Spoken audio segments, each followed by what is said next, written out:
All right, and we're live. Hello, everybody. Oh, I see a lot of people joining fast. As always, please let me know if everything is good with the audio and with the video. And if everything is good, then we will be able to start. Yes. Hello, hello. Lots of people saying hi.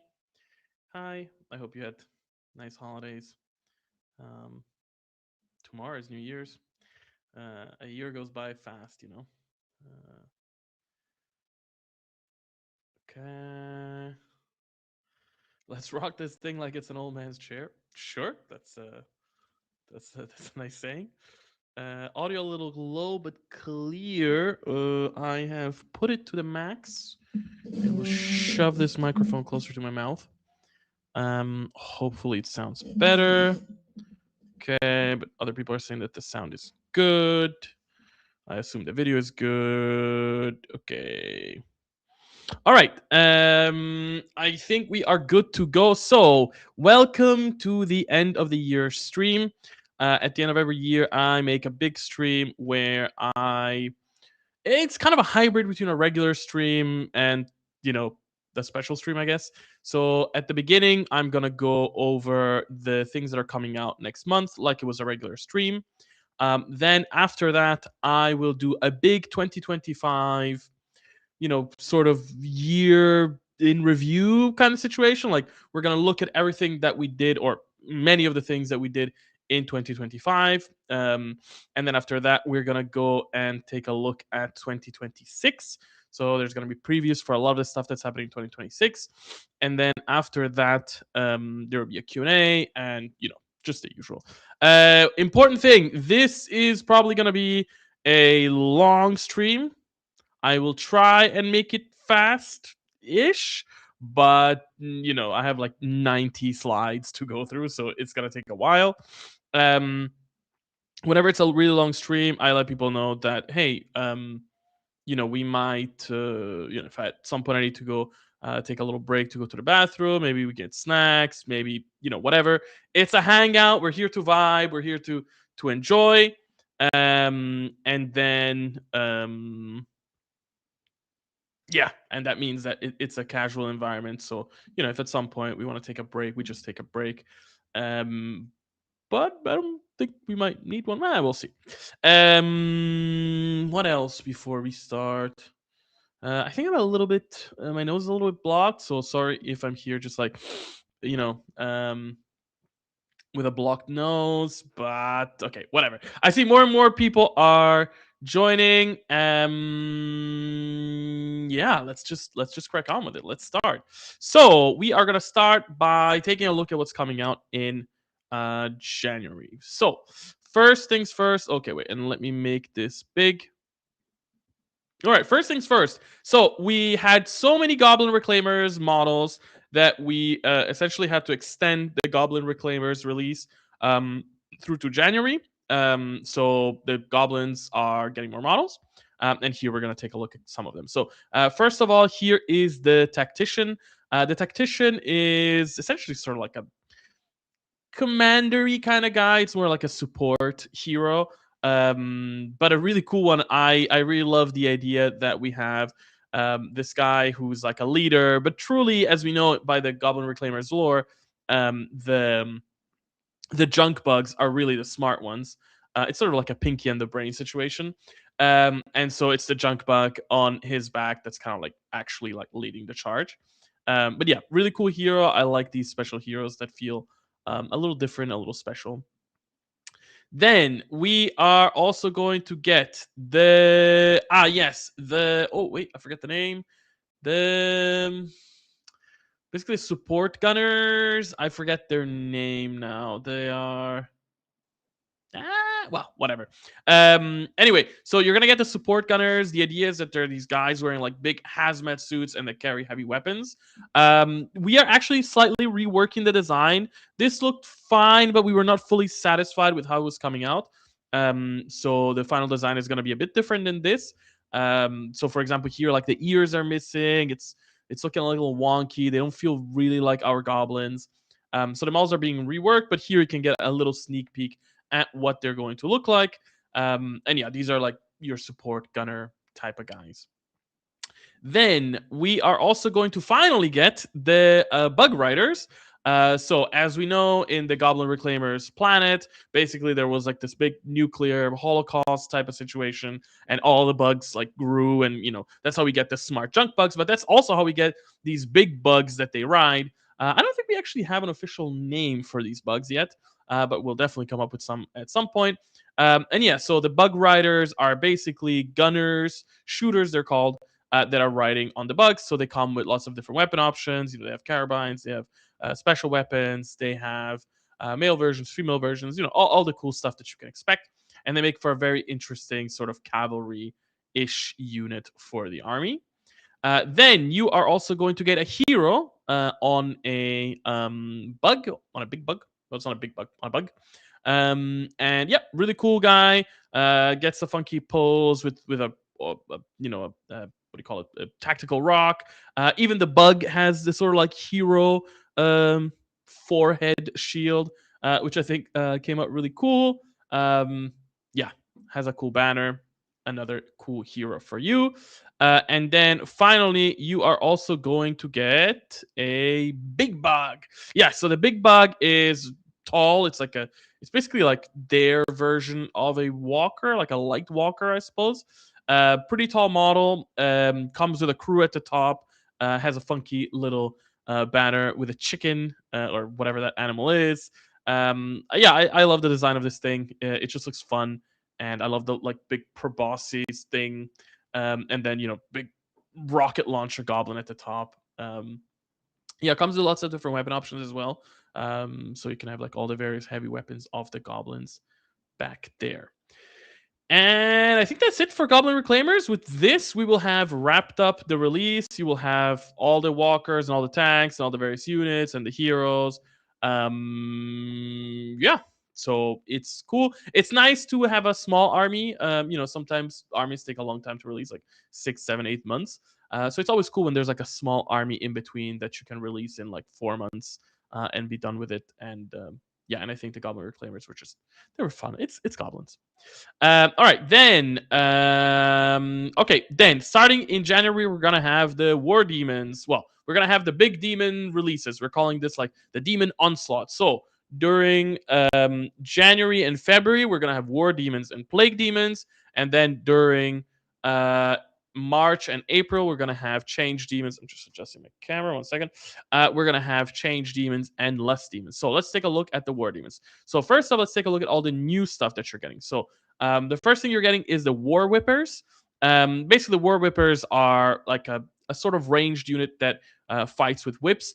One thing that's interesting is some people asked me like, or I saw people commenting that they're like, how do these whips work as 12-inch or 18-inch range weapons? Like they're whips, they don't go that far. And it's like the idea for us is that these whips basically cast a sort of magical fire beam. I don't want to say beam. Beam sounds too much. But like imagine that they're kind of like whipping, and it's almost like a shockwave of fire that they're shooting. And so that's how like these whips work as ranged weapons. And then you also get a command group for them, which pretty cool. I like the drummer with the funky drums, and the hero. Well, the sergeant has like the double whips. Yeah, and just a fun little unit and a nice addition to the War Demons, giving them a little bit of a ranged option. Then you are going to get the champion. Well, the Army Standard Bearer, which is a champion with an Army Standard. We had the rules for this guy in the army, but we didn't have the actual model, so now we made it. You can see something interesting here. You can kind of see a bit of the thickening going on because we're updating the models to be. Hold on, let me turn off the heater because it's too hot now. We are updating some of the older models to be more in scale with what we're doing now. So, for example, what you can see here is like the sword has been made chunkier because the swords were really breaky. Or, for example, you can see that the head is a bit bigger because the heads were really small. And all that stuff. I think the bodies have also been rescaled. But anyway, so you're gonna get an Army Standard Bearer. Then you're also going to get a new concept that we have, which is the heroic heroes, I guess, which basically is it's almost like an epic, like, you know how we have like the epic versions of like the avatars, which is like an avatar, but it has like a cool base and it has like a special pose and stuff like that. And so the heroic versions of heroes are basically that. They're like fun, new poses, new bases, new details for our heroes. So here you can see the champion. Also, what you can see here is the buddies. We are adding buddies to all 4 of the demon factions, and here you can see the war demon buddies, which are sort of like these little monsters um, with wings. Then you're also going to get the heroic harbinger, which gets like a cool base and like a cool pose. Which, yeah, it's just pretty cool. And I think it also gets a buddy. It's cut out. You can see it at the top left. It's on one of the wings, but it's cut out from this image. So, yeah, the heroic versions also come with buddies. And then we also are going to give you a heroic ascended harbinger, which is, an even bigger harbinger. This is like a T12, so it's like 100 millimeters tall. It's like a big guy. He also has a buddy at the bottom. He has a cool base with like all the details and stuff like that, and makes for a really cool heroic model. Sorry, my nose is really itchy. All right, then, so you're gonna get a bunch of new stuff, but you're also gonna get a bunch of existing stuff in case you don't already have the demons. Then you're gonna be able to have 4 complete demon armies at the end of the demon onslaught. So in January for the war demons, you're also gonna get the warriors. This is like an insane unit. It's 5 models with like 6 different weapon options plus command group. I think something like that. I think in the end it's like 30.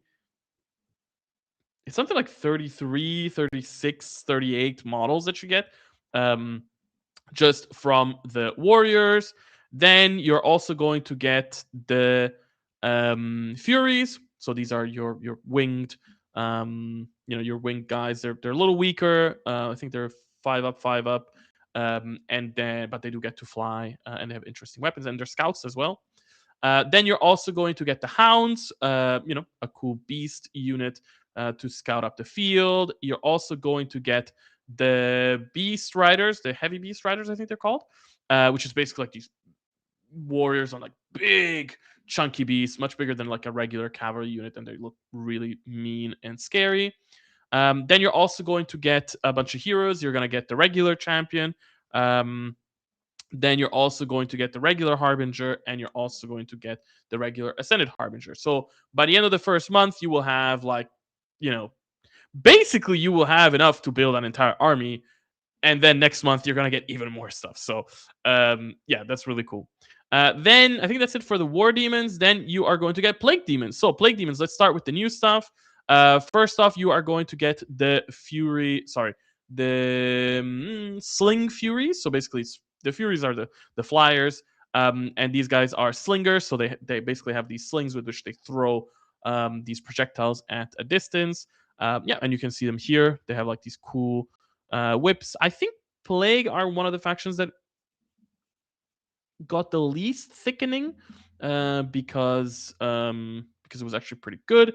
But yeah, you can see them here with they have like a special clothing, and they have special beards and stuff like that. And yeah, they're cool whip furies. Then you're also going to get a Fury champion. And actually, at the bottom here, in the bottom left, you can see that they also get a buddy. So yes, we are bringing in buddies for the Plague Demons as well. Then you are also going to get a new hero, a completely new hero for the Plague Demons, which is the Harvester. The Harvester basically has like this backpack filled with like branches and mushrooms and like funky stuff. And he essentially like helps spread plague. Then you're also going to get the Soul Spawn. So Soul Spawn are a unit that's been around for a long time. People have been asking for models for a long time, and here we can actually see what Soul Spawns look like. So Soul Spawns are essentially like baby version of Soul Demons. So they're T3, so they're like 50 millimeters tall. They're pretty big and chunky. And yeah, they come with 3 poses, and here you can see them with claws, but they also come with a version with some sort of like swords, plague swords. And of course, you can see a buddy on the top left. And then, yes, the final new unit for Plague in January is the Giant Slug. I think that's what we call it. And so if you had so there is a champion of Plague on a throne, which has like a nice little slug with a throne on it. But this guy is much bigger. So the great slug, the giant slug is a massive model. It's like a T9 or a T12. Covered in buddies that are ready to fight. I think they come with two options. They come with spears and they also come with slings. And he just generally has like a little bit of like a mean face, and he's ready to fight. And I think that's all for the new Plague Demon stuff. But of course, on top of that, you're going to get a bunch of old Plague Demon stuff. So you're going to get what I just mentioned now, the champion on a throne, which is on top of a slug. Then you're also going to get the snails. So again, it's like a champion on top of a snail, which I think looks funky. Then you're also going to get the Plague Beast, which is, I guess, somewhere in between a snail and a giant slug, or like a small slug and a giant slug. Whatever. It's a nice beastly Plague Beast. And then you're also going to get the actual Soul Demon of Plague, which is a massive monster. And I think that's it for Plague. And once again, you can see that like when you put everything together, you're already getting pretty much a full army. And next month, you're going to get even more to fill out that army. And all right, moving on. Moving on to quest preview, but yes, I wanted to mention something. So in 2026, we are going to slightly refocus certain things. Basically, we OPR tries a lot of things. We try many things. We do new stuff all the time. Blah blah blah. And sometimes you go a bit more in one direction, sometimes you go a bit more in the other, and so we're kind of slightly readjusting. So basically, we're readjusting two things when it comes to the Patreon. They're really small things, but you need to know. Basically, starting in January 2026, we are going to switch how we do quest, heroes, and short stories. So when we first started doing quests, we were like, okay, we really need to get a bunch of models out there really fast so that players can have a model for every class, and then there's quest and star quest and tons of models and stuff like that. And now we feel like, okay, we have enough quest models out there that we can slightly slow down. So starting in January 2026, instead of getting 2 quest models every month, you're going to get 1 quest model. So 1 month you're going to get fantasy, 1 month sci-fi, fantasy, sci-fi, and so on and so forth. And that way we're going to switch out.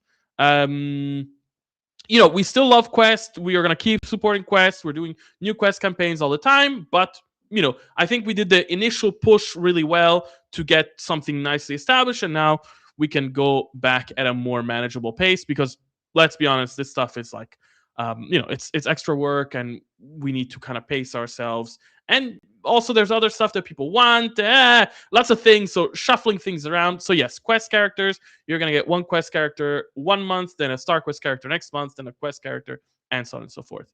The other small adjustment is to short stories, basically kind of the same thing. So when we started doing short stories, or basically we didn't have any OPR lore out there, and people were like, hey, we want lore. And so we started doing a bunch of short stories. So we're doing 2 short stories every month. And then we did this now for 2 years. So now there's like 48 short stories out there.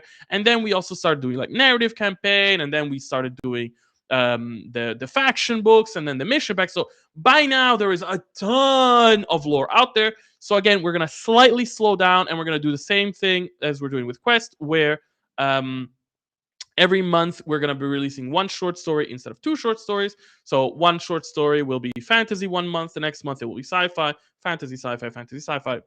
Keeping it simple. And yeah, again, it's the same thing where it's like, okay, we were putting a lot of resources into short stories, and now it's like, let's free up the time of the writers a little bit so that we can focus on some other stuff and shuffle things around. So yeah, these are the 2 main changes that are coming to the Patreon. Again, really small changes, but you should know about them. Anyway, so talking about the model, in January, we tried to make sure that we are kind of aligning the quest releases with the armies that are coming out, but it's tough. Anyway, so in January, you're going to get the War Demons Wizard, which is very cool since we're also doing War Demons. You get another guy that you can use as a hero in your army, or of course, you can use it to play quests. And I think it came out really cool. I love the pose. I love the vibe. For a long, long time, we did not have casters in War Demons. And then eventually we decided to change it. We're like, look, War Demons deserve casters as much as anybody else.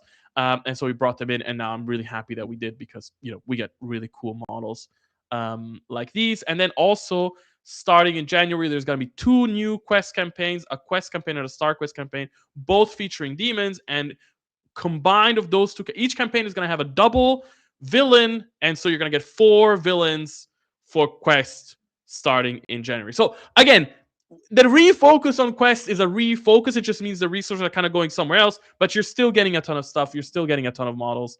And yeah.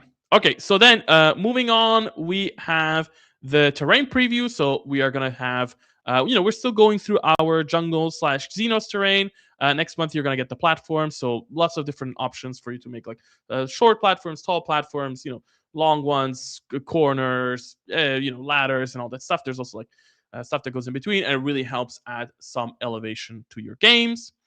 And then finally, you are going to get a legendary model. And so each month, we're going to focus on a different legendary model for a different demon faction. In January, you're going to get the epic Avatar of War, which is an incredible model. I love how it came out. I love the pose. I love the big whip and the huge sword, and has like an awesome base and big wings. Really one of the best models we ever made. And then yes, also as your loyalty rewards, you're also going to get the avatars, and you're going to get 4 avatars. Honestly, like, we're releasing so many models. It's insane. It's always insane. Then we are also, yes, if this wasn't enough models, if you're part of tier 3, you're also going to get the throwback mini. So in January, you're going to get a bunch of Saurian models. You're going to get the Gecko, the Gecko Priest. You're going to get the new version of the Gecko Priest. You're going to get the actual geckos, which by now have way more stuff than they had back then. So back then, I think they only had the 5 blowpipe guys with the 5 spear guys, javelin guys. Now there's also the guys with clubs, so you can do clubs and shields, and there's also command groups for them. So already more stuff than you used to get. Then you're gonna get the T-Rex, so like a Saurian veteran on T-Rex, which also by now has like lots of weapon options it didn't used to have. And then of course you're gonna get the Gators, which are a fan favorite. And then you are going to get also stuff in the sci-fi department, which is the Robot Legion. So you're going to get a Technomancer, which love that model, such a classic OPR model. You're going to get the Guardians, which the Guardians have been updated last month. There was like a big update to the Robot Legions, adding a ton of stuff, adding new weapon options, adding new buddies, adding lots of new stuff. So the Guardians also, compared to when they first released at the time, now have a shit ton of more stuff. So you have them with swords and shields. You have them with what are they called? Scythes. You have them with, I think, pistol and swords. You also have them with staffs with staffs, not staff and shield. They have just a staff that like shoots. They also have the option for jetpacks. Lots of stuff. And then on top of all that, you're also gonna get the Spider Walker, which is like this big walker, which also since then was updated and now comes with a bunch of new weapon options at the bottom. I think at the time it only had 1, and now there's like 4 or 5. Plus, it now also comes with buddies. So yes. All right, and then is there more? Oh yes, there is more. You're also going to get. Forget the part on the left. That's part of the loyalty rewards of the War Demons. But on the right, you're also going to get the big long neck jackal beast. This is a massive model. It's huge. Actually, at the time, we tried to make the long neck with the actual neck up high instead of low, and it became way too big. But who knows? Maybe one day we'll do, we'll do another version that does it justice and makes it really tall. But yes, you're gonna get this as a more throwback minis. One important thing, just because of the timing of everything, tier 3 with the loyalty reward, like you're still gonna get a bunch of cool stuff. You're still gonna get a bunch of new models, but there might be a bit of an overlap because of the demon stuff. But generally speaking, you're still getting a ton of stuff. But yes, there might be a timing issue. So, for example, in January 2021, we were releasing the, well, you were supposed to get the Avatar of War, but also the Avatar of War is now part of the loyalty rewards this month. So you're getting it twice. Well, you're getting it once, but I hope I'm explaining it well. All right. And I think that is about it for Patreon stuff for January. Yes. So moving on. Now we are gonna go. So that was the studio update for now. Now let's move on to the 2025 year in review, where basically I'm gonna go bit by bit through everything that happened over the last year. Talk about some highlights, lowlights, whatever. I'll try to keep it fast so that we're not stuck here just talking about 2025 forever. So first off, crazy to think about it, just a year ago is when we actually launched or relaunched our Etsy store. That's also when we launched, King's Wrath and The Last Stand. And we basically, made everything available. People can now buy OPR dice. People can now buy OPR tokens. And we keep adding new stuff to the Etsy store as we can. I think that, yeah, Etsy has been really successful. Of course, we must recognize that due to changes in economic structures, changes to things like tariffs, changes to things like de minimis and blah blah blah, there have been complications with delivery of physical goods overseas over this last year. But still, nonetheless, the Etsy store has been doing pretty well. We hope that everything gets resolved as soon as possible so that we can continue selling models to our US customers. We are actually looking at some alternative solutions because we're not sure exactly when, how things will be solved. So maybe, I'm not sure. We might have a facility in the US. We might ship to the US in bulk. It's a bit complex, gonna be honest. But anyway, it is what it is. Now we have an Etsy store, and it's been running for a year, and it has been very cool. And we hope that it can keep growing over time. And honestly, we hope that in the future we're able to have our own, OPR web store on our website, so that people don't have to be like, okay, you go on Etsy for the, like, you go on our website for the rules, and then you go on Etsy for the physical models, but then you go on Patreon for digital models for the subscription, and then you go to My Mini Factory for the digital models, and you go to Wargame Vault for the PDF. Like, it's such a mess that we have so many different systems that you have to go through just to get your stuff. So hopefully we'll be able to unify everything into an official OPR web store at some point.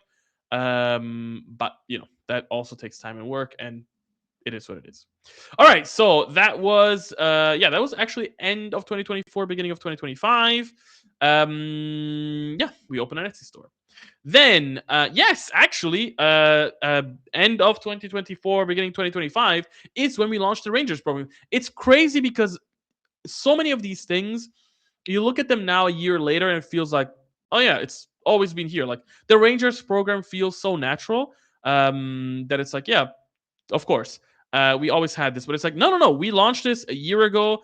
We launched small. We kept adding new stuff. We kept growing it. And we do more and more things with the Rangers program now. And yeah, it's crazy to see how many Rangers we have now, how many events are being registered every month, how many new people are being brought into the hobby thanks to OPR and thanks to all of our Rangers.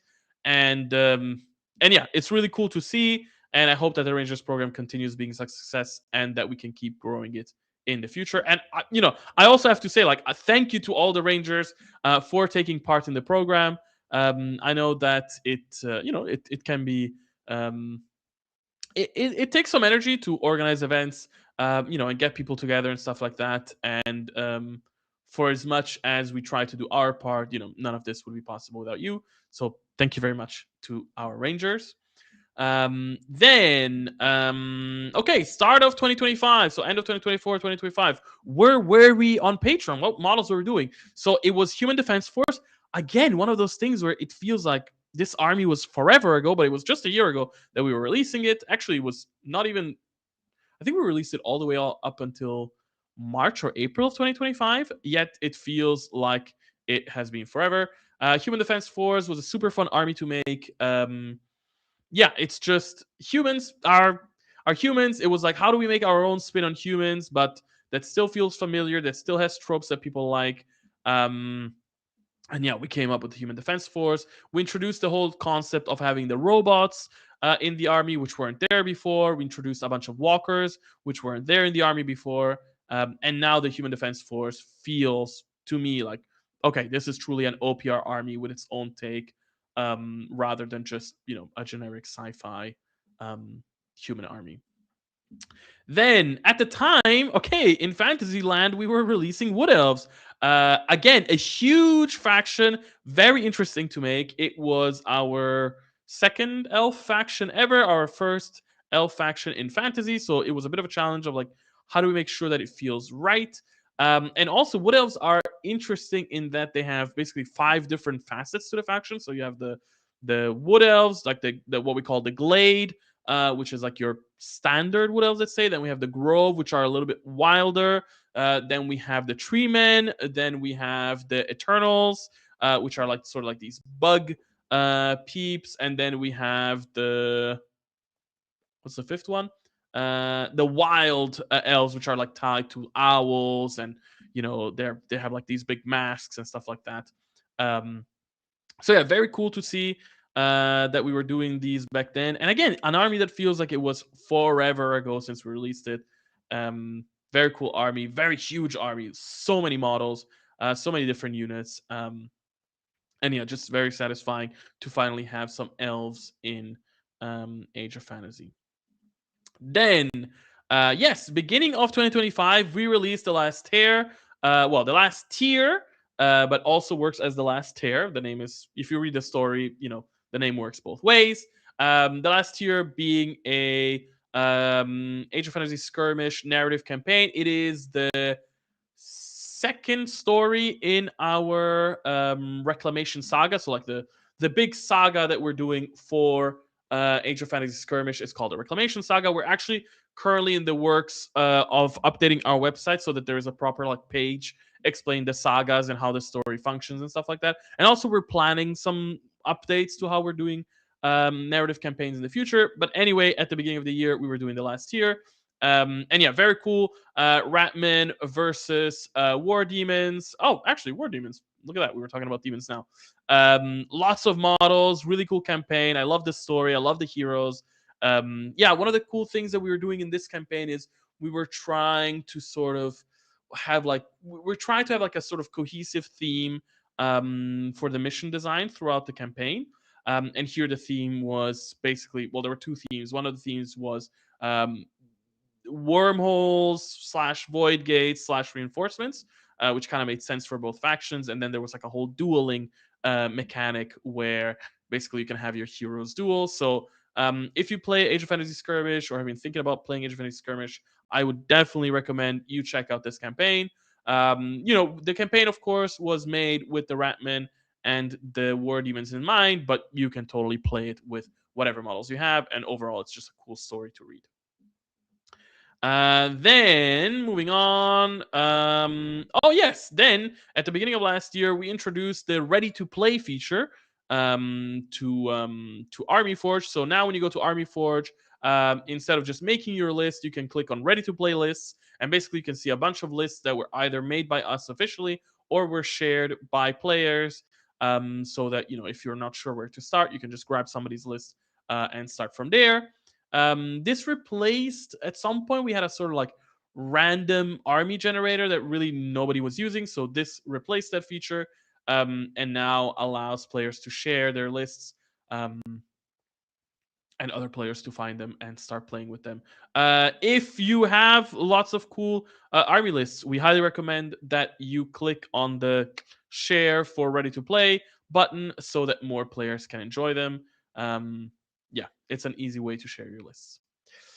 Then we went to Adepticon. Yes, this was in March. And yeah, it was cool to be at Adepticon again. Last year when we went, or well, in 2024 when we went, we had no booth. We basically had like a little corner of a shared booth with Chronicle cards, which was very nice. But it was also very cool that in 2025 we actually had our own full booth. We had a cool monitor where we were showing like games. We were giving demos, and also we had a bunch of events. Actually, here on the right you can see War Boss Fitz. He was part of our crew, and he was helping us run events. So we were doing demo events. We did a tournament, and it was a lot of fun. Yeah, Adepticon is cool. Then then we released, yeah, oh my god, so many things. Then we released the Eternal Dynasty faction book. This was our first grimdark future slash sci-fi faction book, and it was a blast to make and a blast to release. So yes, if you were ever curious about the Eternal Dynasty, make sure to check out their faction book. It's pretty chunky. It's like an 80-page plus book. It goes over all of their history, how they became who they are, a bunch of like key conflicts, how do their armies work, what sub factions do they have. It goes over color schemes, how do you write things, what do their banners look like. It goes over their society. It goes over so many things, and then also like at the end of the book, it goes over each unit. It gives you lore for every unit in the army. Which is also very cool. And then, of course, the book also came with the full army and for narrative heroes for you to check out. And yeah, I really love these narrative heroes. I love the sage on on his like wobbly big drone, and I don't know, they're all really cool. And the big oni monkey with the dual club. Yeah, and it was a cool book to make, and it was nice to finally have a sci-fi faction book as well. Then okay. Then yes, after the faction book, we released the Orc Marauders. The Orc Marauders, for those that weren't there, it was a little bit of a rough start. When we decided to make them, we were showing some previews. Players found them to be a bit too dull. The design was kind of there, but it was missing some spice. So we took all that player feedback to heart. We went back and essentially reworked, redesigned, and added a bunch of stuff to the army. And honestly, thank you so much, because without that feedback, the army would have not been as cool as it ended up being. And I think it came out really cool. Yeah, lots of things here with the Orc Marauders. They have different facets of the army. You have the basic orcs. You then, of course, have the veterans. Then you have the ultra veterans, ultra armored veterans, which come in like big armor, a bunch of walkers, a bunch of tanks, and then of course we added new stuff to the army. We added the berserkers, and then also we added a bunch of beast riders and big beasts and monsters. And so by the end, you have an army that can both be played, a more traditional mechanical way with a bunch of vehicles, or you can play it also with a bunch of monsters, or you can mix and match. And yeah, that's it. That was the Orc Marauders. Cool faction to finally have. And also the first time we did orcs, which is very nice to introduce a new anatomy to our range. Then, yes, okay, another thing that now feels like, oh yeah, this has been going on forever. Tournament packs. So before the beginning of 2025, we did not have a tournament pack for OPR games. People always asked for them. We were very hesitant to make them, and then finally in 2025, I sat down and I was like, all right, let me actually design this thing. And so we made a tournament pack. We released a tournament pack for the 2024/2025 season at the beginning of 2025. So it was a shorter run of a pack. Lots of lessons learned there about like how people like their packs, how they should be designed, how should the missions be, and so on and so forth. And that really informed then the new tournament pack that we released when V3.5 came out. And yeah, again, without player feedback, we would not be where we are today. So very cool. Yeah, and it's nice that now we finally have official tournament support. Then moving on to I'm trying to go fast. There's still a lot of stuff coming. Moving on to UKG. Yes, so May, June-ish, we went to UKG. Second time at UKG. We did a bunch of stuff. We had a big booth again. Here I have a picture of the OPR tournament. We were running a bunch of events. And yes, we had a big tournament as well. And yeah, I don't know what to say about conventions so much, because unfortunately I didn't attend this convention, so I cannot say too much about how it was to have like, to be there with the boots on the ground. But from what I've heard, it was very cool. It was very fun, and it's always nice to meet with the fans and run tournaments and do all this stuff. Oh, there's a I think there might be a bee in my house. Anyway, okay, moving on to the next thing. It's yes, the community wiki. So we have the OPR fan wiki that was launched in 2025, called One Page Fan Wiki. Um, and yeah, it's a great resource for players, fully made and run by our community. You can definitely go and check it out to find out about like the rules, the factions, minis. One of the really cool things about the wiki that a lot of people use it for is essentially like sort of miniature equivalent. So it's like, hey, in the army I have this. This unit, and I don't, OPR doesn't have any official models for it. Like, what other creators have models for them? Where can I find other models? What could fit here to make things work?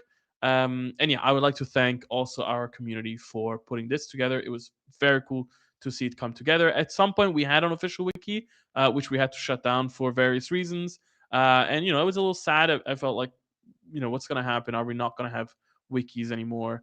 But it turns out that the fans stepped in, and now we have a really cool OPR fan wiki.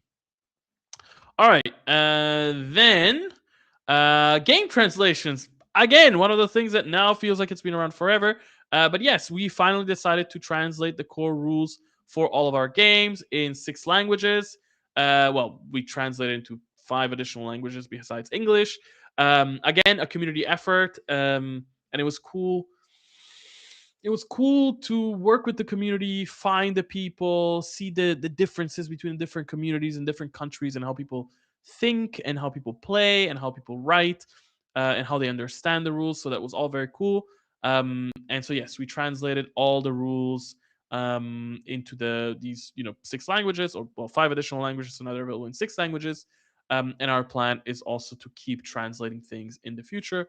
I'm gonna be honest; it's a bit of a project. It takes some time, but when it's done, and it's cool to have.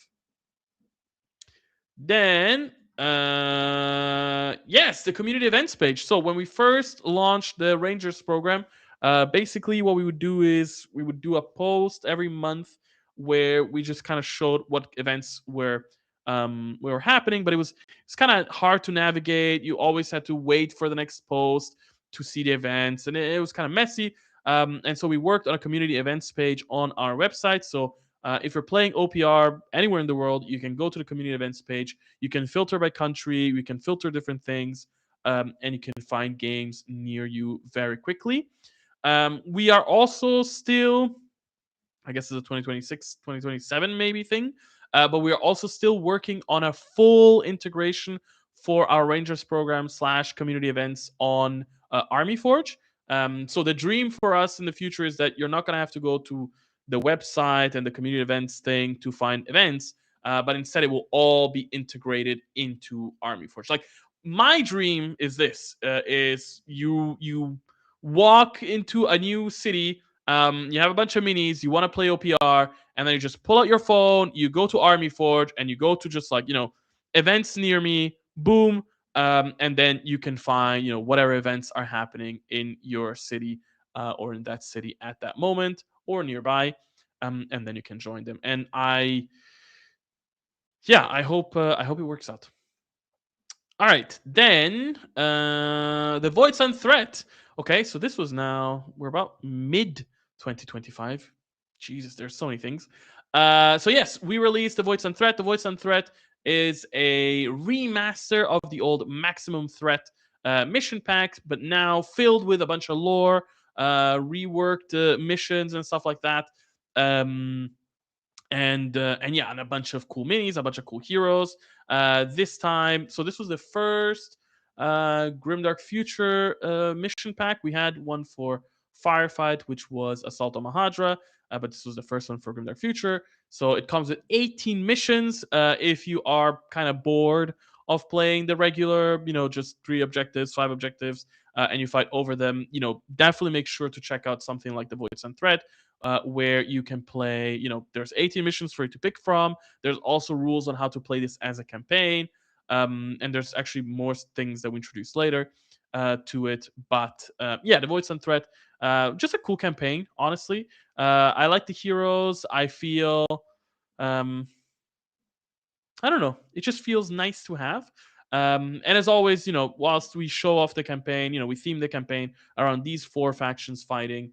The idea is that you can play this with any miniatures, and it will still work.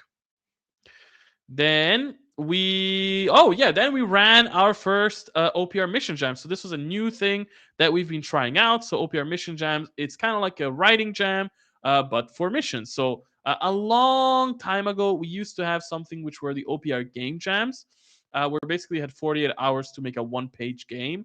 And whilst it was cool, it wasn't a very focused thing. It was very daunting to have to like design an entire game in a weekend, and then try to fit it on 1 page, and then it was a bit messy. And so we said, okay, how do we do something, how do we do a jam that is gameplay related instead of story related, and make it in such a way that it's easy to get into, it's easy for any OPR player to participate in. And so we came up with the mission jam, where basically you have a short amount of time where you're supposed to make a 1-page mission to fit any of the OPR games. And it was very successful. Actually, we used the first mission jam to help us find a new mission designer that we hired to work on official OPR missions and content and narrative campaigns and stuff like that. Um, and then yeah, we're gonna keep running these events. Let's see how it goes. It's still new, so we're watching it grow. Also, one of the things that we're doing is we used to run a lot of jams. We used to run like a jam every quarter. We feel like that was a bit too much, so now we're gonna be running a jam every 6 months. So every 6 months, you're gonna have a mission jam, then 6 months later a writing jam, then 6 months later a mission jam, and hopefully that will also help bring the community together for this one event, to create a bunch of cool stuff all at once, and then move on to our next thing. All right, so that was the mission jams. Then, okay, another thing that we did, again, talking about Quest and support for Quest, is, Quest and Star Quest were games that were made really to be played, as a narrative campaign. We wanted to make sure that there was a free way to play the games, which is why we created there's a campaign builder. So if you want to play Quest or Star Quest with just randomly generated campaigns, you can do this with the campaign builder. And as always, the games are fully free. But for those that enjoy, narrative, we actually made Quest campaigns, right? So narrative campaigns where you read some story, then some events happen, you roll some dice, then you play a mission, and so on and so forth. But one of the things that we noticed is that it was kind of hard for players to really get what those campaigns were about. And well, part of the issue is that you had to pay to buy the campaign, but if you don't know what the campaign is about, whatever. It's a bit weird of a situation. And so we basically decided, hey, let's make the first, the beginning chapter of, or the beginning mission of every Quest campaign free, so that you can go ahead and basically start playing Quest with an narrative campaign, get a hang of it, and then if you like it, you can pay for it. Honestly, all these campaigns are pretty cheap. I think they're about like $5 each. Um, but still, it's nice to try before you buy. And so we decided to give the free Quest previews out. Then,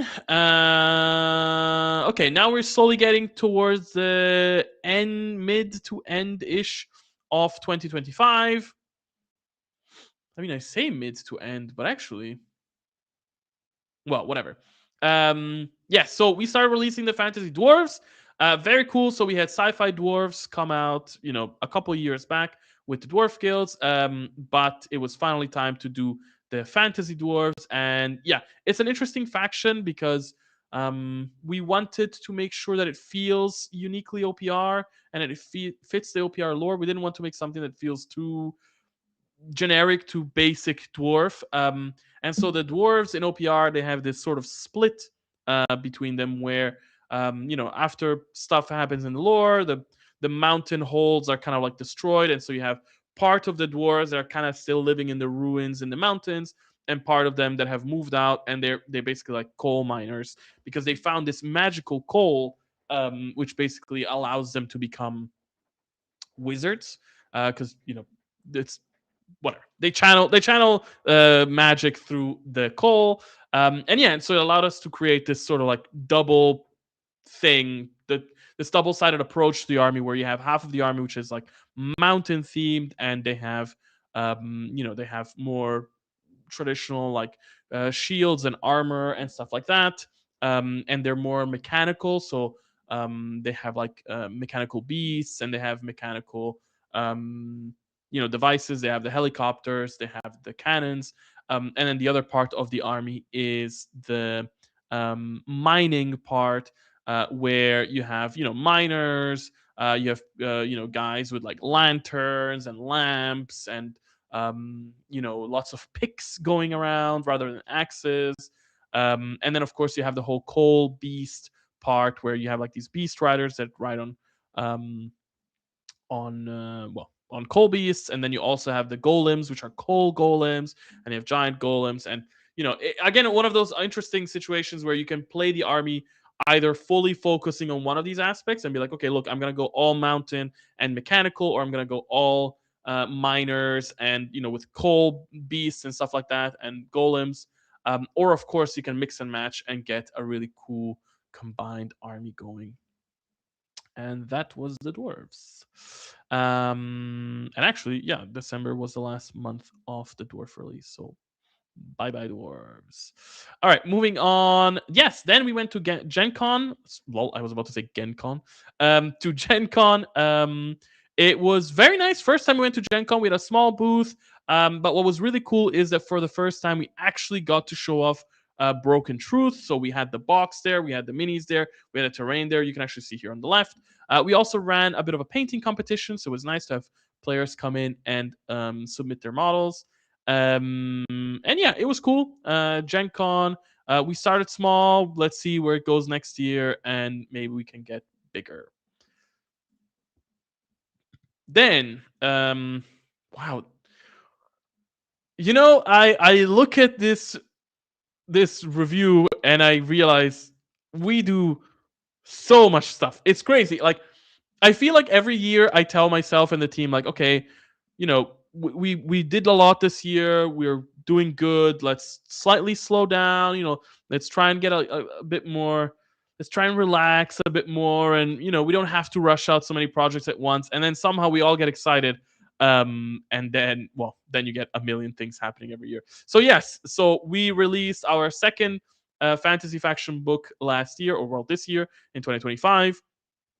I guess it's still this year, which was the Vampiric Undead faction book. Very cool to make a faction book for this faction, because it's one of those where you have like the very classic tropes that people are used to, but you want to show off the OPR spin, and when you're only seeing the models, it's hard to really understand, like, why do these things look like this, and why do they work like this? And unless you've read a little bit of a lore snippet, or you watch one of my streams where I talk about the Vampiric Undead, it's hard to tell why they look and are like what they are. And so the faction book it answers all your questions about the Vampiric Undead. So again, it comes with all the same stuff as the other faction books. It comes with a bunch of history, a bunch of cool conflicts, the society. It talks about their various lands, and then of course it has all the interesting stuff like how do you write their language, what kind of symbols do they use, what are their banners like, what are their sub factions like, what are color schemes like, and then at the end of the book you have all, I don't know, 30-40 units of the army one by one, with a bit of lore for each unit, so you can find out more about each unit. And then of course the book also came with 4 narrative heroes. Very cool heroes. I really love them. I always loved the our take on the werewolves, but I think this werewolf hero came out super cool, and the other heroes as well, but the werewolf is like, wow, it really blew my mind. And again, very happy to have another faction book out there. Then, okay, then we're getting to August, September. The V3.5 beta was launched. For those that partook in the beta, thank you very much. It was, woo! It was a trip. It was 8 weeks nonstop of, writing rules, listening to feedback, updating rules. It was a huge process, and it informed a lot of decisions. And yeah, I would like to thank everybody that partook in the beta. And also, like, I know that for some people, the way that the beta went was very stressful. I understand that if you've never been part of the, game design process, and maybe you have played a beta for maybe a video game where it's, a beta for a video game, usually it's just like, hey, here it is. We're just kind of stress testing our servers and then we're taking it down. Whereas here, it was much more of like a collaborative process. And I know that for a lot of people, it was very stressful. So thank you for bearing with us. We learned a lot of things from the beta. So I cannot imagine that we will ever run a beta the same way again. I'm not sure that we will run another beta in 2026. But if we do, we will probably do something much more contained, much more restricted and stuff like that. But yeah, it was very interesting to run this beta, and it was now just a couple months ago. And then, of course, coming out of the V3.5 beta, we had the V3.5 release, which is our new edition. The new edition introduced a bunch of stuff to the army, so it kind of made sure that every army gets all the cool toys that other armies get. Because before, we had some armies that got all the love, right? They got army special rules, they got specialties, they got debuffs, they got auras, they got cool spells, and then other armies that were like, they got nothing. And so the big goal for V3.5 was to make sure that everybody gets some cool toys. So now every army gets an army-wide rule. They get special army weapons. They get some sort of specialties. They had their auras reworked. Heroes now have access to more auras. The spells were reworked, and lots of stuff like that. The core of the game stayed the same, but all the armies were enhanced. And again, a big learning opportunity there. Lots of stuff that we're gonna keep tweaking. The games are gonna keep getting updated. But yeah, we'll talk about it more when we get to the 2026 part. But yes, a new edition came out as usual. Then, yes, with a new edition came new quick start sets. So if you've never tried playing OPR games or you want to introduce new players to OPR games, we have 2 completely free quick start sets for you to download and enjoy. They come with 3D printable minis. They come with 2D paper minis. They come with a little scenario pack that essentially like takes you through how to learn the game over 5 missions. So it's like, mission 1, learn to move. Mission 2, learn to shoot. Mission 3, learn melee. Mission 4, objectives. That sort of stuff. And yeah, it's super cool. It's free, which means you can totally print it. You can print 1,000 of these and give them away. It's not a problem. You can demo these at a convention. You can gift them as demo kits to a local game store or a hobby club or stuff like that. But yeah, they're just a really cool way to introduce players to the games. And these were then updated for V3.5. Then, Broken Truth, the big new thing starting in 2025 was that we are finally making a physical box, a physical product in a way that we never made before. And of course, the idea here is that this will eventually hit retail and you'll be available in stores as well. We ran this as a Game Found campaign. It was super successful. And yeah, lots of stuff, lots of minis. Very cool, like to go through the whole experience. It's not so easy to set something up like this. Like it took a year, over a year's work. We had to travel to China. We had to talk to different manufacturers and then distributors, and then the marketing, and then the stores, and then the fans, and then Game Found. Like there's a million moving parts. But yes, Broken Truth was very successful. It is now, it's currently being produced, and then It will be shipped as soon as it's ready, and we are very excited to see this in players' hands, and also, of course, eventually in stores for people to pick up.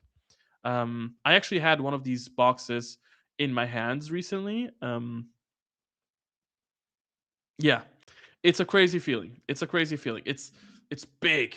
It's big. It's really nice. Like I have to say the experience of this box is what I think a, two-player starter set experience for any game should be. You just open the box, the minis are pre-assembled, you just open the box, pick out the minis, lay down your mat, click together your cardboard terrain, and boom, you're ready to play. So you could literally open this box and get playing within 5 minutes, 10 minutes. I guess it depends on how long it takes us to like clip together the terrain.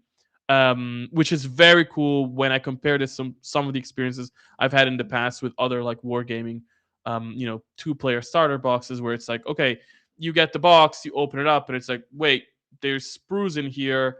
Then you have to go buy a clipper. Then you have to buy glue. Oh, wait, I bought the wrong glue. Okay, now let me spend a couple hours clipping everything and then gluing everything.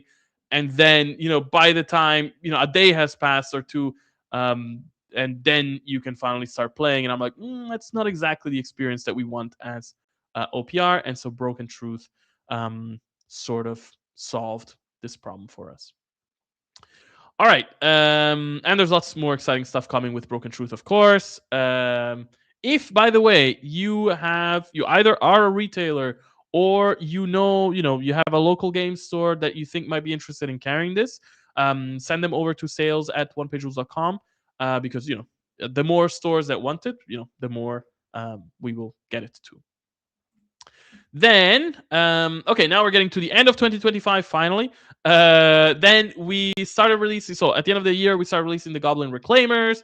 Very fun, very cool army. Again, very cool to bring a new anatomy to the OPR family of anatomies with goblins. This opens up a lot of new opportunities for us, of course. And it was just a fun army to work on. I think OPR generally as a team, we are just a bunch of peeps that want to have fun. We like stuff that's silly. We like stuff that's cute. We like stuff that's fun and friendly. At our core, we are not super hardcore. We like us some grimdark, and we like us some something that's fierce. But truly, we love us something silly, and goblins are silly. So this was a super. It was such an easy project to work on because just everybody in the team gets it. It's like, oh yeah, we're just making some fun, silly goblins, and so yeah, we made them, and it was very cool to make the army as a separate entity from the orcs. So for a long time, the goblins were kind of like stuck with the orcs, which kind of created a really bloated and messy army list, but also never really allowed us, it never really gave us the freedom to make the goblins a cool entity in the game when we really think they deserve to be. And so by splitting up the faction and making models for them, they now have come to their own, and yeah, they're just cool. Okay, and then towards the end of the year, my God, how many? I think we're getting to the end of 2025 because this happened now. Um, so we released our first Age of Fantasy Skirmish mission pack, which I think is also our first fantasy mission pack as a whole, right? Yeah, we only released Grimdark packs so far. And this was Moonmire's Proving Grounds. So Moonmire's Proving Grounds was a remaster of the old Proving Grounds mission pack. Um, sorry. Again, we added a bunch of new lore, we added a bunch of new art. We've tweaked the missions. So this set again comes with 18 missions for you to play. They can be played as a campaign. And with this one, we actually introduced a new thing that we then, back added to other campaigns, which is a sort of like branching path campaign. So we found that for a lot of players, you get 18 missions and it's cool and you can just pick whatever mission you want. or you can randomize which missions you want, and so on and so forth. But it never, I don't know, it never felt super cohesive. And then if players want to play the whole story, they kind of have to play 18 missions. And even if you're fast and you can play one or two missions a day, or like during a weekend, it's still going to take you like a long time to play through the campaign. Um, and so introduced is the concept of like a branching path campaign, where basically like you play the first mission, and then based on who wins, you play either this mission or that mission, and based on who wins those, you play different missions. And so by the end, like the full branching campaign is, I think, 6 or 7 missions. So you get to play around a third of the content, and it feels like really nice and satisfying, and it changes. And then you can just replay the branching thing and get different missions, or you can just pick out the missions that you haven't played yet and play those, and lots of cool stuff like that. It actually opened up my mind to some ideas of how to further tweak and improve these systems in the future, but we'll get to it. And then what else? Yeah, the campaign features for factions. Again, really cool to see some factions we hadn't seen in a while, like Beastmen and Mummified Undead. We hadn't touched those in a long time. I don't remember the last time we made some models for them. So it was very cool to bring in some heroes for them. And then, yeah, of course, as always, you can play these campaigns and these missions with any armies that you have. So don't feel restricted by the cover art to think like, oh well, I don't play any of these 4 armies, I cannot use these. Of course you can use these. Yeah. And then, oh, there's more stuff. Okay. And then, yes, so another thing that we did in 2025 is we completely reworked how army PDFs are basically created in Army Forge. So for a long time, years and years, we've had this feeling that the army PDFs were not keeping up with the design of Army Forge, and they were very hard to read, and they were very cramped. They were kind of based on like this really old design of OPR stuff from 5 to 10 years ago by now. And so we completely redesigned the PDFs. They are fully compatible with custom armies, so now you can like get cool PDFs for your custom armies. And yeah, I feel like they're super usable. Like, if for a long time, not that many people use the PDF feature, and so a lot of times it feels like okay, we're doing it, but whatever. And then I think the fact that they also didn't look great made me less excited about PDFs. So I was like, yeah, it's a feature we have. But now that they look cool, I'm like, it's a feature we have. Like, this feels really nice to have the PDFs. And we're actually looking into other places that we could use this system in. I don't want to give away too much, but we're working on things. All right, and then, oh my God, more stuff. I thought we were at the end of 2025. Yes, so in 2025, the comics return. So we have our 2 lines of comics, actually 4. So we have Serious Business and Squip, and then we have the Serious Chronicles and the Tyrion Scroll. And we love the comics, we love the characters, we love the fun that comes with them. But between one project and the other, right, we have so many things that we're constantly working on. They kind of fell by the wayside, and then mid of this year we were like, no, let's go back to making some more comics. They're just fun. And so we released a new season, or we're currently releasing a new season of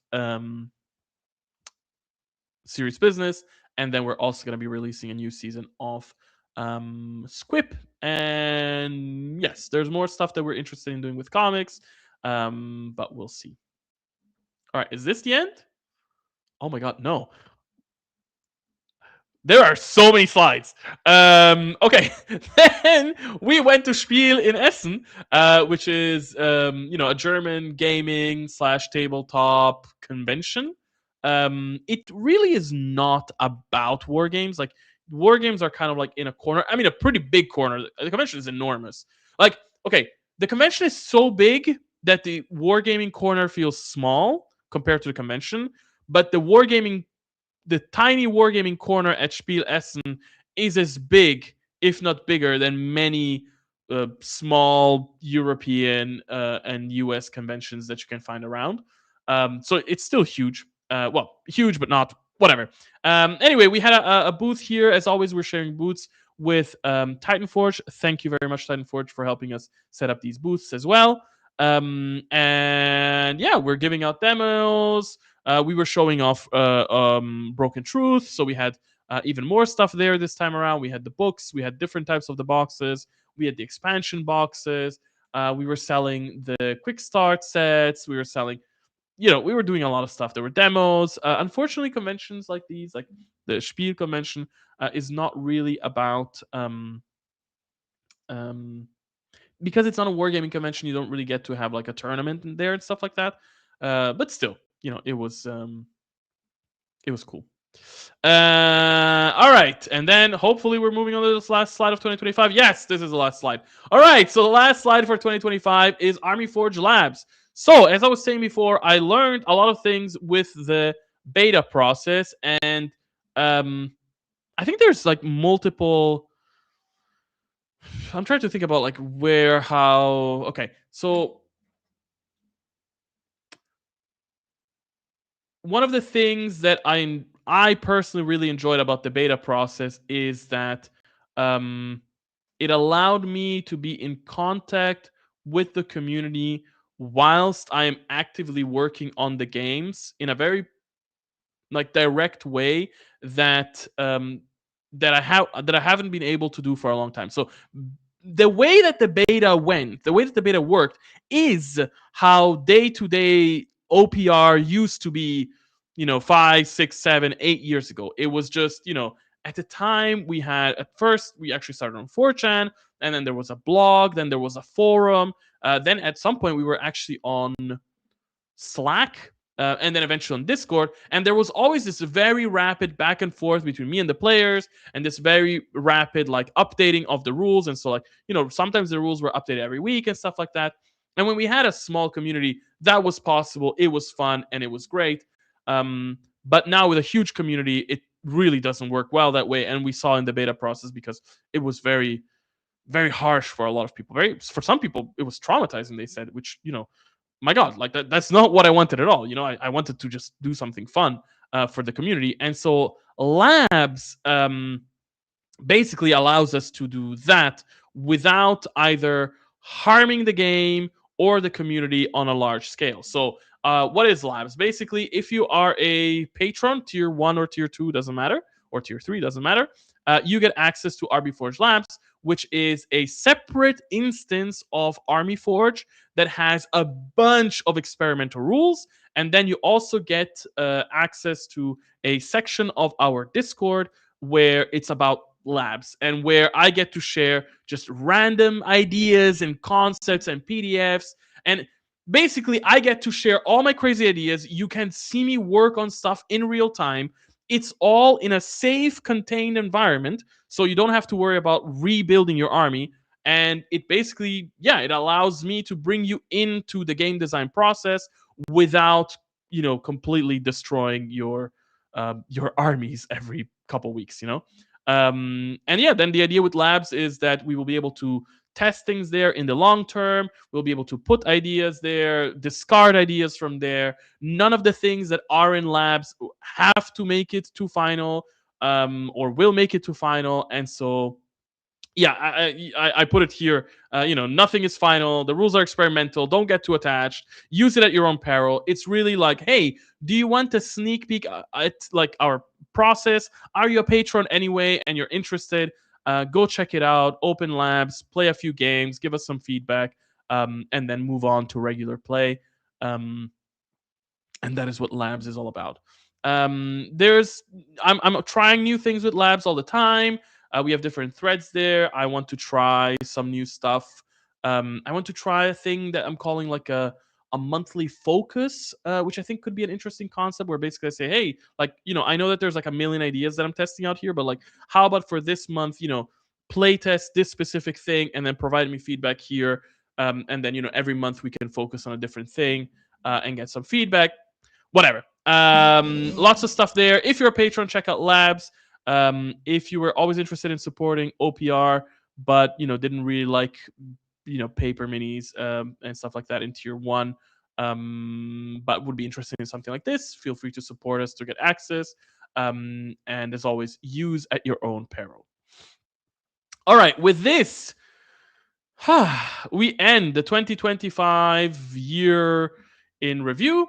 So let me lean back a little bit because I've been leaning forward too much.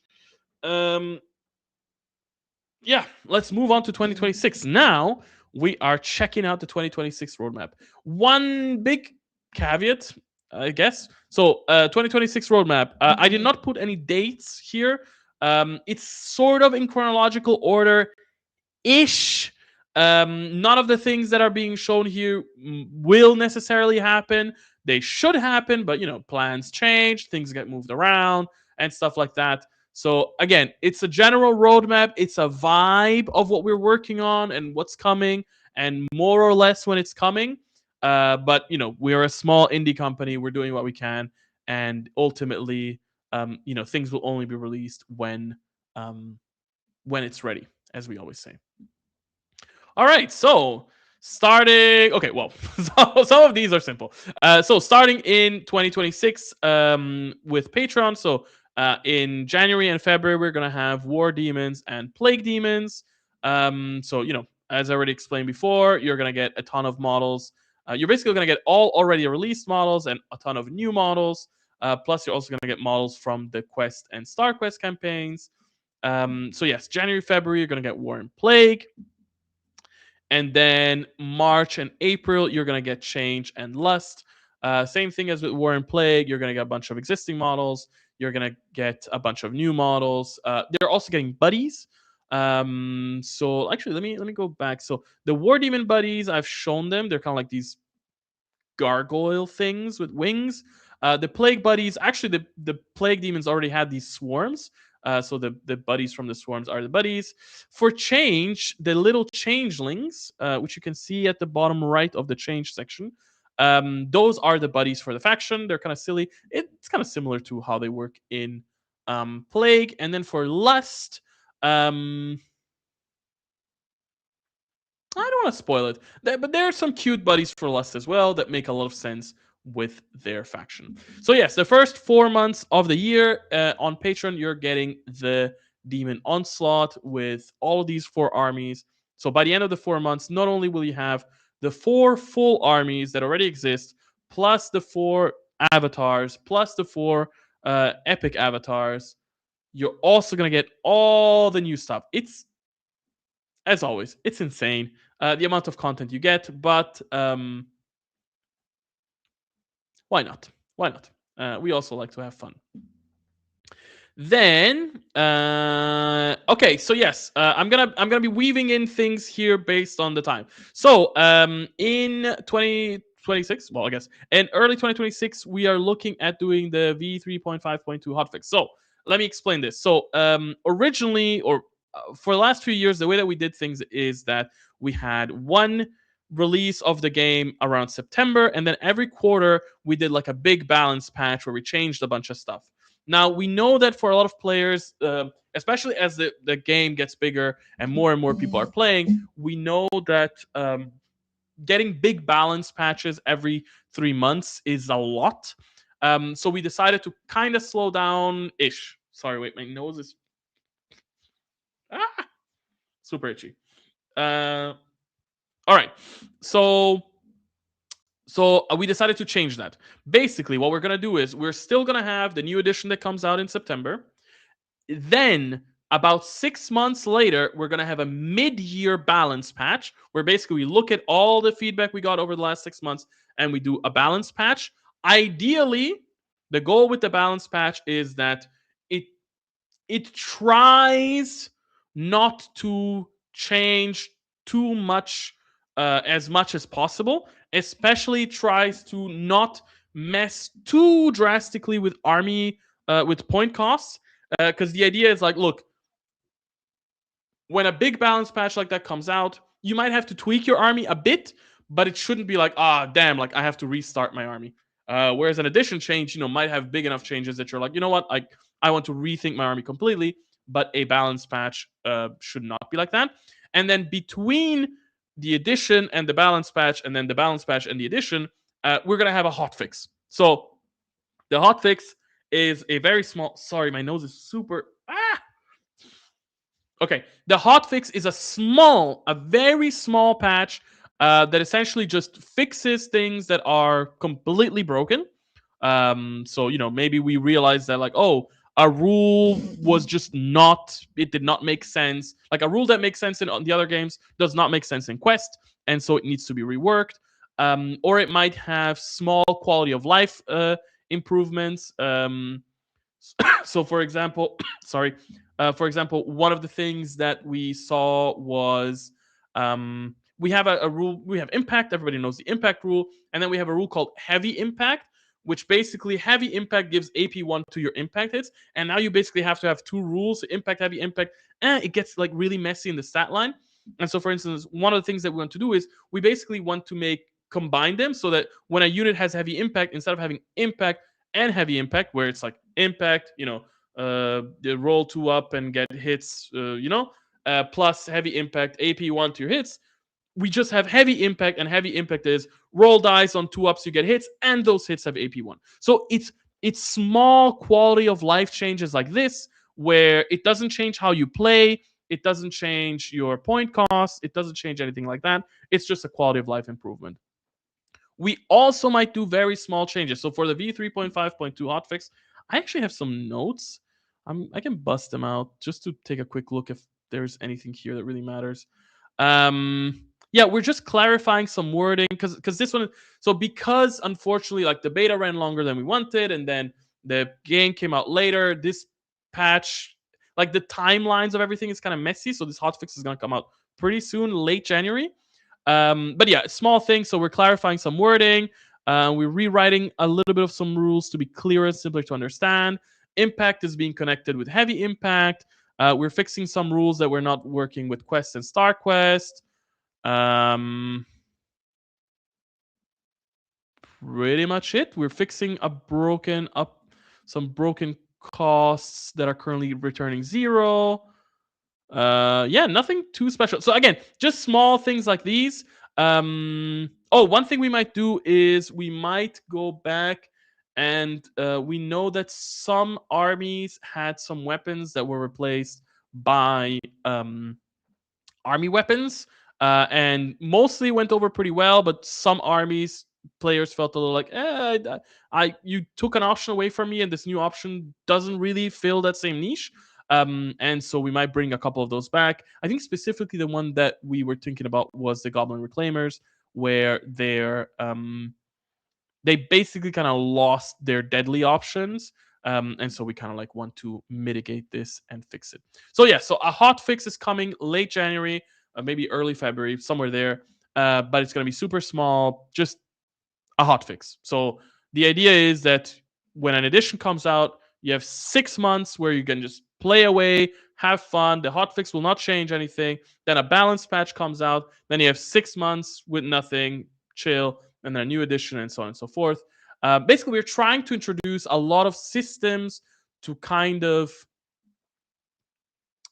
I don't know how to put it, safeguard the players, keep the players, to basically give you more guarantees. We understand, we've heard the feedback that OPR has become a bit like hectic for a lot of players that are not keeping up with things. And so we want to be like, okay, if you are a casual player, which is the target audience for OPR, if you're a casual player and you play a game every couple months, you don't want to come back every couple months and everything is changed. How do we make sure that it's like that? And so, yeah, you're going to see a bunch of stuff that we're doing to kind of like give you guarantees. So the first guarantee that I'm giving you for the year is no major balance patches every quarter anymore. There's going to be one mid-year balance patch, and even that balance patch will try to be, contained, and otherwise we're looking at small hot fixes. Then, okay, so we are introducing a bunch of new things to Army Forge.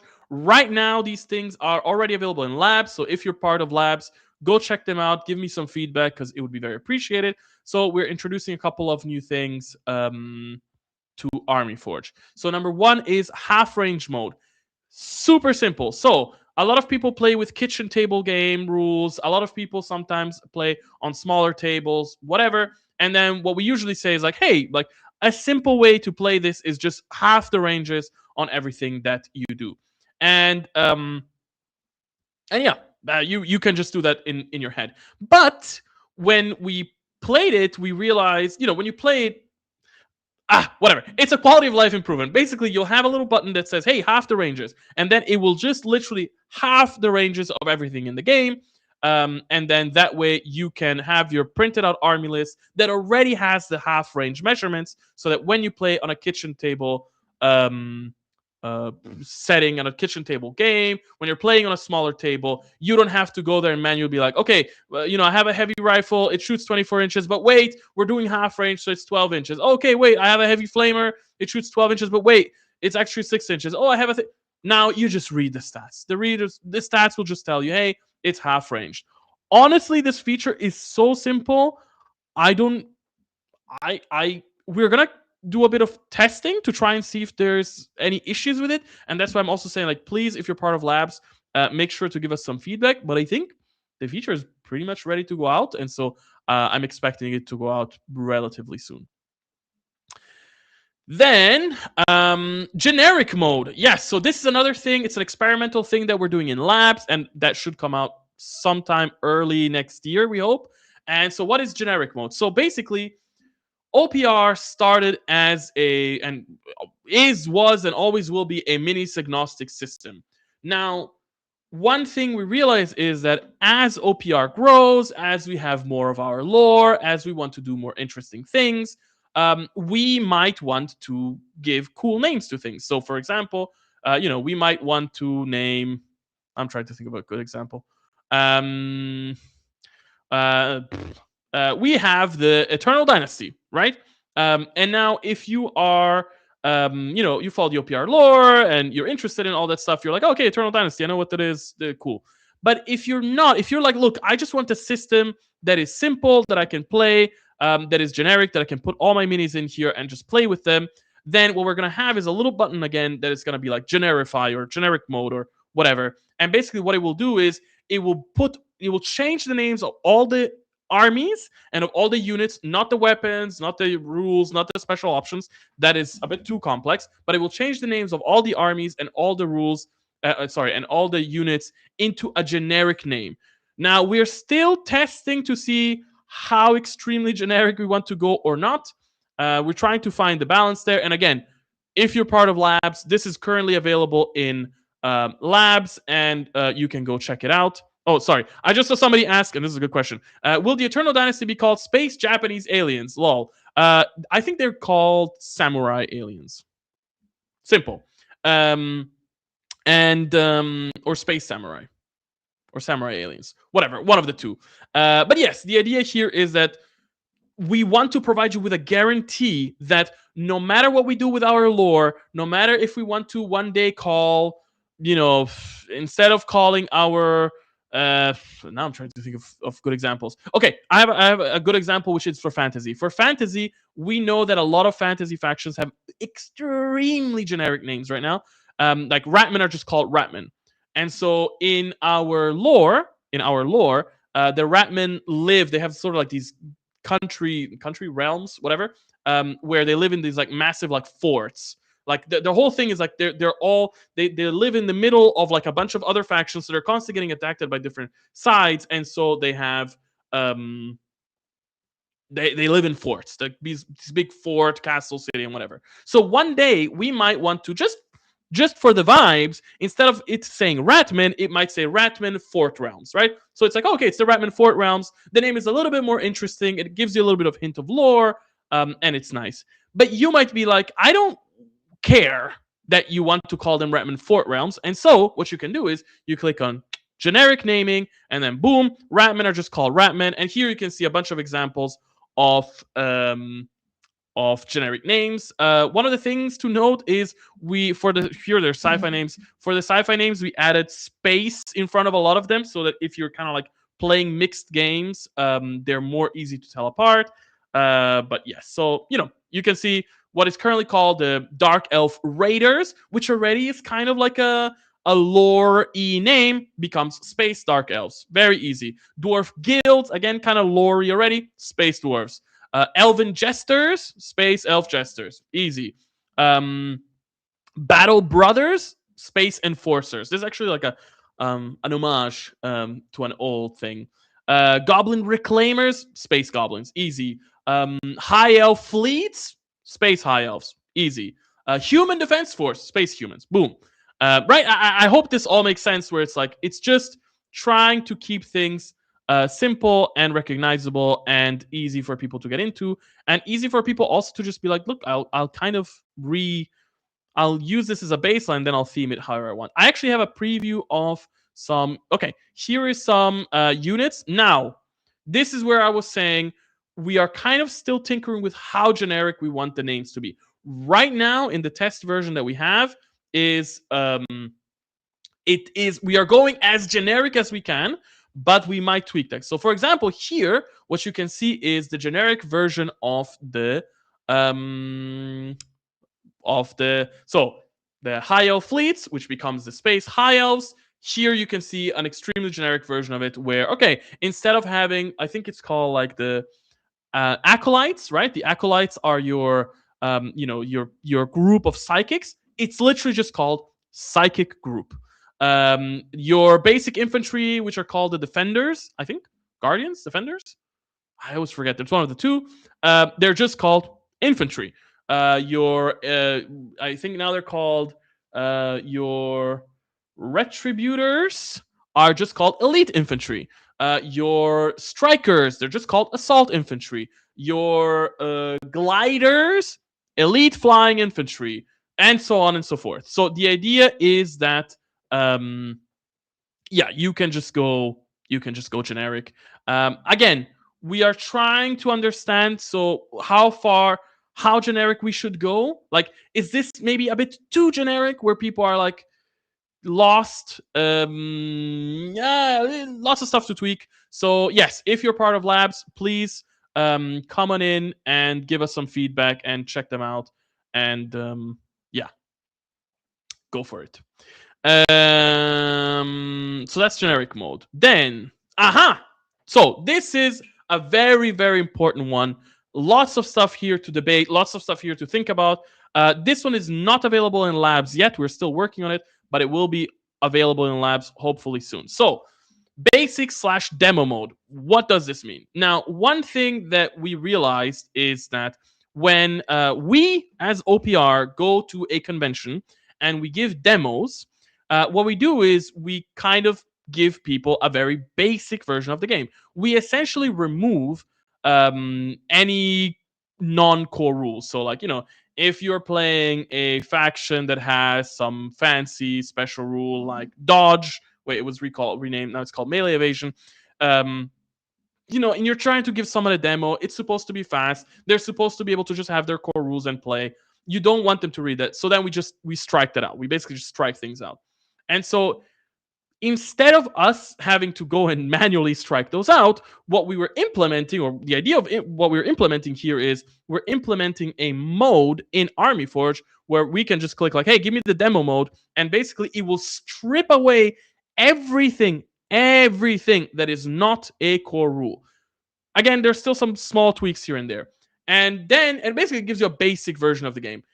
And then we kind of realized, well, I'm sure lots of players would enjoy this. A lot of players would enjoy a basic mode of the game. And actually, one of the things that we learned through the beta process, through the new edition, is that whilst we know that a lot of players are very happy, and actually, you'll see we had some questions about v3.5 in the community survey, and you'll see by the results, like, a lot of people are very happy with the army-wide rules and all that stuff. We also know that there are some players that are like, look, OPR is getting a little bit too complex for us, so or for me, or whatever. And so the idea is like, hey, do you want to just play the basic version of the game? Boop, you click on basic mode, whoop, it strips out everything that is not a core rule, and then you have a basic version of all your armies. Now, there is some debate there as to, how usable will that truly be? Like, what will happen with, if an army has a bunch of auras and all the auras that heroes have are based off non-core rules, well, then that army has no auras at all. Whereas another army where all their heroes have auras that are only based on core rules, they would keep auras. So how does that work? So that's one of those things that we're tweaking. Um, Another thing that we're tweaking is the idea of um, where should this be in the hierarchy of, this is starting to get philosophical, but like, where should this be in the hierarchy of player choices? Like, should this be a thing that you opt in? Should this be a thing that you opt out of? Should it be that maybe we should have a simple mode and an advanced mode, and what we're currently counting as the basic mode is the advanced mode?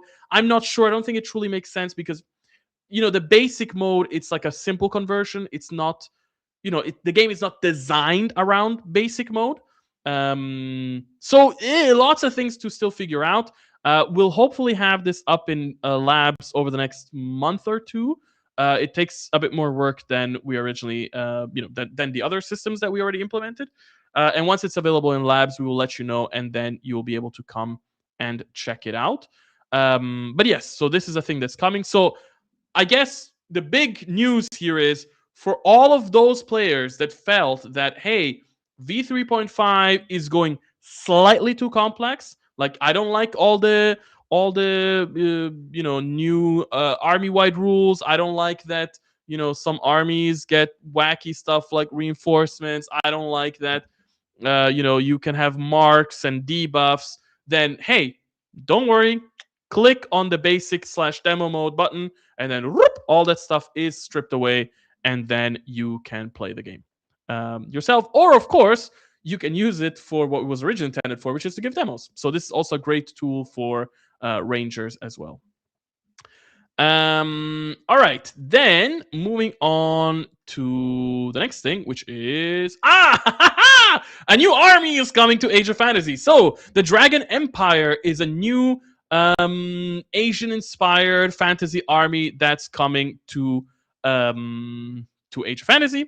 This is an army that people have been asking us for a while. We have been working on it for a while, but lots of things happening. So yes, the hope is that sometime soon, hopefully maybe already with the hotfix, we will be releasing the Dragon Empire. We came up with some interesting lore, so you're gonna get a bit of lore with them. We made a little bit of tentative art, but overall, they're kind of what you expect. Like in terms of rules, they are what you expect. In terms of lore, for those that are interested in the lore, we kind of wanted to flip the idea of a lot of like these Asian inspired armies a bit on their head. And so the very basic gist is that the Dragon Empire originally is a human empire, and then you have this sort of like dragon emperor, let's say, or like this emperor, or like this dynasty of emperors, and then you have like the family of the emperors, and they all have like sort of like royal connection. And then eventually the emperor kind of transforms into a dragon and bails. And when that happens, this sort of like has a cascading effect, and so part of the part of the humans are transformed into dragonkin. I think that's what it's called, dragonkin. And part of the humans are transformed into what we call clay souls. So basically, like terracotta people. So the army is made up of terracotta people and dragonkin, which we thought was very interesting. There is already so many human factions out there. We thought let's do something interesting. Of course, this is purely lore, naming, silly stuff. You can of course use humans for these guys. You don't have to worry about actually having dragonkin for them. And of course, generic mode will further help you have a more generic version of the name. So you can already see how these systems help players and how they can be interesting when they're in action. Then, next thing. Yes. So, the Alien Hives faction book finally. So, we were actually supposed to release this book in December, but then lots of things happened, and Christmas, and so on and so forth, and whatever. We decided to move it on. So, around February-ish, we are going to be releasing our next sci-fi faction book with the Alien Hives faction book. And I'm very excited about it. Okay. There's two things here. Number one, this book is awesome because it is a true OPR book. It follows our lore. It's very interesting. It has our concepts. It's fully tied to the Radiance Cascade and the Zone and the Alien Hives and they come from the frontier. Like, it's really OPR lore. But that's the caveat. It is truly OPR lore. If you had your own headcanon that the alien hives are just, mindless drones here to consume, worlds and move on, and they're the destruction of the universe, that's not what the OPR alien hives are. Not at least in, OPR lore. So if you are here for OPR lore, definitely check out this book. It's also going to come, of course, going to come with 4 new heroes. It's going to come with a bunch of, you're going to be able to buy the full army, and then it's going to contain all the cool lore for them. From their history to their, their locations, how they move around. They live on these hive ships. How do the hive ships work? What are like some key conflicts for them? If you've read the Eternal Dynasty faction book, for example, we know that there is a crucial part of the alien hives arriving to the Sirius sector, where they basically they migrate through the Eternal Dynasty sector, and this leads to a huge war, and then eventually the Eternal Dynasty retreats, and they concede part of their area of influence to the alien hives, and they create the Wall of the Worlds, and all of this stuff is further talked about in this book. And then of course there's more stuff, right? There's color schemes, there is symbols, there is a language, there's a whole language, of course, so you can learn how to write as the alien hives do and speak, and there's a name generator, so you can generate names for alien hives. There is, of course, an army overview. How do their army work? How are their sub factions? There's also an overview unit by unit, right? Lore for every single unit. Lots of cool stuff. So Alien Hive book coming early next year. Save the date. I have no date. Save the thought. Very exciting. Very, very exciting to see a faction that could have easily been a copy pasta of whatever tropes you've seen a million times, and instead be like, no, we're doing our thing. All right, then. All right, now we are looking at what models are coming out after the Demon Onslaught. So basically, starting in May. So now we're looking at early to mid-year, whatever.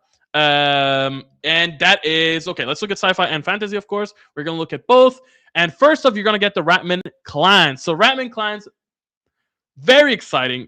I mean, I love rats and mice and rodents. They're some of my cutest, my favorite animals. They're some of the cutest animals out there. I love what we did with the fantasy Ratman, and I am really excited to finally go and do the space Ratman. One of the big things that we're trying to balance when it comes to which armies we release, when and how, is we kind of want to try and find a balance between very original OPR stuff that is fully ours, that's not a proxy for something else, and stuff that is more, let's say general wargaming stuff that can be used as a proxy or anything in between, right? So I would say when we did the Orc Marauders, that's a full army that okay, you can use these as proxies for 1,000 games. Goblin Reclaimers were kind of an in-between. You can kind of use them as proxies, but you can do more. Then we have demons, 4 demon factions, which are all very proxiable. And so we said, look, it's finally time to go back to doing a fully OPR army. And so we're doing the Ratman clans. So what can I tell you about the Ratman clans? Well, a bit, but not too much. So concepts of the Ratman clans. If you read the lore, they're sort of so the Ratman clans basically they came out of human experimentation. It's if you've ever watched the movie The Secret of Nim, it's kind of the Secret of Nim in space. They basically become sentient, they free themselves and become sort of like freedom fighters. They're out there, protecting the weak and finding others that are also in compromising situations and getting them out of there. And they have this sort of like they have a bit of this Spec Ops slash Mission Impossible slash spy vibe. That's kind of like the thing that they're meant to do. And so you can see it here reflected in their design. So if you look at the left side, so you can see a lot of like they have like these capes. The way that their clothes are, they're kind of like tight-ish, let's say. And they're meant to give you a bit of like this operator vibe. We are testing on helmets. Not sure if we're going to be able to do helmets. They don't look great. So we're not sure there. We also have this whole concept of like they have these basically like this luminescence going throughout their spine and tail, which we think is very cool. And then of course you have a whole other part of the faction, which is the more mechanical part. So the mechanical part is you have the mecha beasts, which are sort of like these raptors that they can ride. You have the mecha ogres, which are these big mechanical ogres compared to the regular ogres, of course, which are not mechanical. You also have a bunch of other mecha beasts. You have vehicles. Yeah, what are their themes? I mean, they have this sort of like resource, which they kind of refine. It's kind of triangle shape. We kind of wanted to have a nod to cheese, but it's not really cheese, although we did paint it yellow here to make it clear. But basically, they use this sort of like resource to make all their stuff and their weapons. And then it's kind of like triangle. So the triangle is it basically has like two parts. This faction, it's like very triangle based, with the triangle being based on cheese. And then there's actually the wheel, because the idea was like of a sort of like mouse slash hamster wheel. And we thought, oh, that's kind of cool if we can find a way to integrate a wheel design into their army. And I think it makes a lot of sense with like the great wheel that they have and the vehicles that they have and stuff like that. And yeah, so right now we are currently fully in production of the Ratman clans. It's going to take a few months to complete the first waves, and then you should see this army coming out in May. We'll show previews of the actual models as soon as we have them. And in the meantime, yeah, I hope you enjoyed this little preview. Then on the fantasy side, I already saw some people guess this. We are doing orcs, of course. So now that we have the anatomy for the orcs that we built for the sci-fi orcs, we thought it was finally time to do the actual fantasy orcs. I spoke about this a long time ago, where like we kind of we wanted to make the big five. That's what we called them for every faction, for every game. So it's like we wanted to have a human faction in each game. We now have one. We wanted to have an elf faction in each game. We now have one. We wanted to have a dwarf faction in each game. We now have one. The next thing is we wanted to have an orc faction in each game. We have it in sci-fi. Now we're doing fantasy. And then the last one is some sort of big guys, but not sure. We'll talk about that later. So orcs. What's up with orcs? So again, if you read the OPR lore, there is a sort of divide in the faction of the orcs. Basically, the orcs at some point they were kind of like they came from these swamps. Everything was really based on like natural materials and ropes and bones and stuff like that. And this is the way of the bone for the orcs, the bone clan, let's say. And then eventually, when they saw an opportunity to go and occupy the dwarven lands and the dwarf halls, they went there and they basically took over and they learned from the dwarves, and they created the way of the iron. Basically, the idea that like iron is the new bone. And so the faction is kind of split into these two parts, where you have the bone orcs and you have the iron orcs, and they have very similar designs, so they do feel cohesive, but at the same time they are different, and they use very different materials and things that one feels more natural, swampy, bony, all that stuff, and the other one feels more advanced, more technological, more irony and stuff like that. So yeah, here you can see the left side of the screen is the way of the bone, and the right side of the screen is the way of the of iron. You can also see some interesting creatures already. So if you look at the left side, you can see a bunch of creatures that look like a sort of mix between a crocodile and a boar. So we didn't want to do the classic orc on a boar thing. We thought, maybe let's try something different. Let's try something more unique. So they have these things which you call the swamp beasts. And so they're the tusk beasts. And the tusk beasts are basically like a sort of crocodile boar mix. Kind of like based on the fact that they come from swamps. Um, and then actually, if you look at the bottom left, you can see a very early idea for a hobgoblin. So the idea is that they have these hobgoblins, but actually we didn't like. We felt like hobgoblin didn't truly make sense for our faction, so instead we called them hob swamplings. I think that's what we call them. But basically, like they have these swamp-based additional creatures, so you're also gonna get a new anatomy there.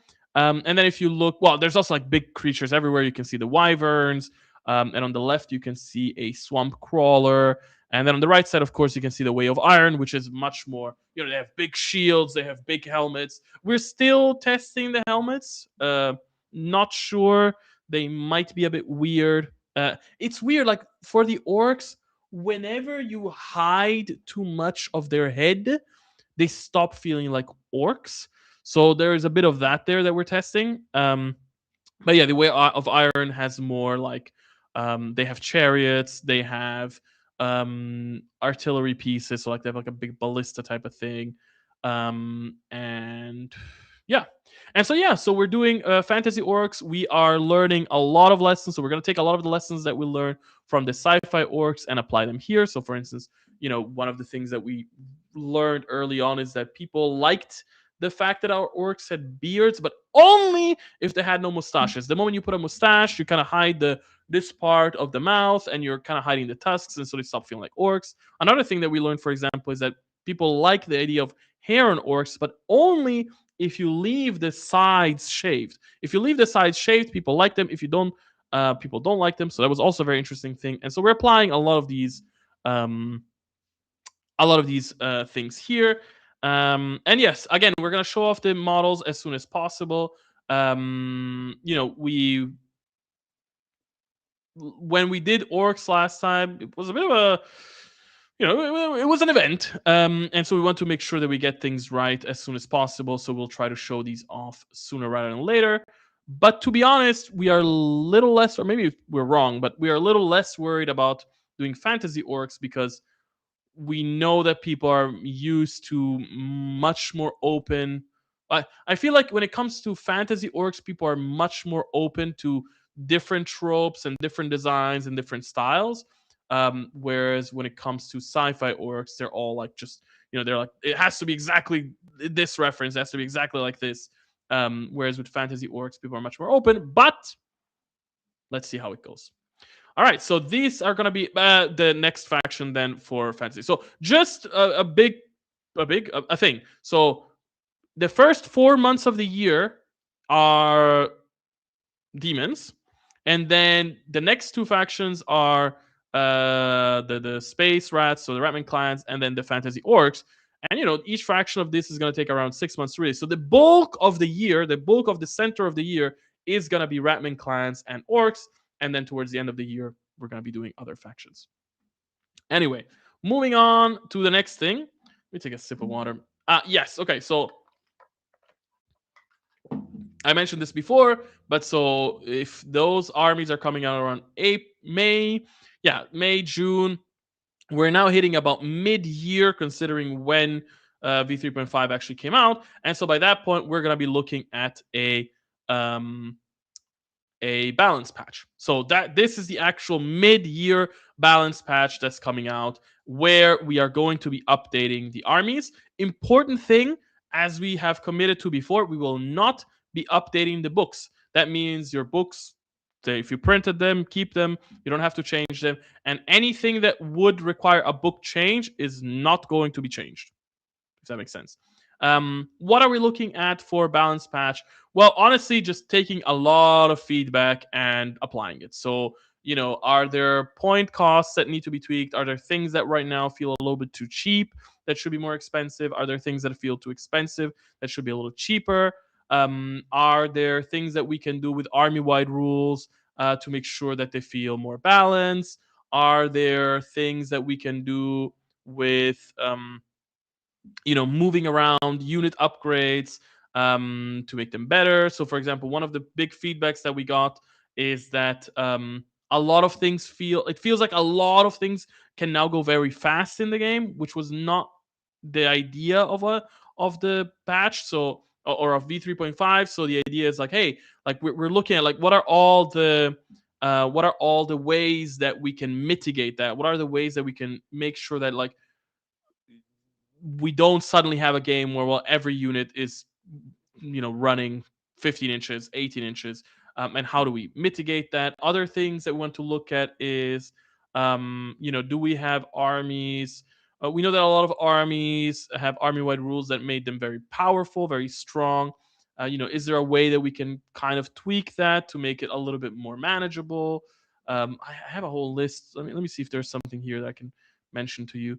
So yeah, like adjusting all of these things. Blah blah blah. Yeah, we found that there's a lot of things that currently stack that maybe shouldn't be stacking. So a lot of the problems that we found in v3.5 is that because you now have many more sources of or because armies now have more varied sources of getting buffs between your army wide rule and then your auras and then your spells and then your marks and then your specialties.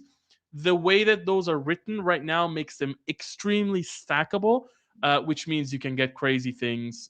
If you do the super right combo, you can get something crazy. And that was never the idea. Of course, the idea was that like, look, to get those crazy combos, usually it's like you have to invest a ton of points in there, or you have to do like, okay, this has to buff this, that has to do this. Like it's not so easy to get those super combos, but should super combos even be in the game? Probably not. So that's the type of stuff that we're tweaking. I'm trying to see what else I have here that I could mention now. Yes, tweaking, for example, which units get access to um, abilities that allow you to place markers. Maybe right now a few too many have that. Are there some specific units that need to be reworked? Lots of stuff. So this is the balance patch. This is the big thing that happens. Um, this is the big thing that happens mid-year, and you should expect a proper balance pass. Like I said, I will try to make sure that it's not too drastic where you feel like, oh my god, like I have to start my army from scratch. I have to redo everything. Now I need to paint 100 new models or whatever. But it still should be a step forward towards more balance in the game. Then horde mode. Yes, so this is another thing. So like I said, every year we kind of look back at what we did the year before, the last couple of years, and we kind of see like what have we been focusing on, what should we focus less on, what should we focus more on this year. Kind of like shift around. What should we try? And so we have horde mode. So horde mode is a new thing that we want to introduce sometime this year. I'm not exactly sure when. It is currently already available in labs. So if you go to Army Forge Labs, actually, yeah, the patch I already have like a list of notes in labs, so you can go check them out in labs. And horde mode PDFs are also available in labs, so you can already play them. But basically, the idea is, hey, we haven't introduced new game modes into the games for a long time, and one of the things that we hear people request many times is a horde mode. And well, so let's give it to people. So horde mode is a pretty simple thing. You can play it. Well, it works about the same in all the games. Let me talk about like a regular game like Grimdark Future.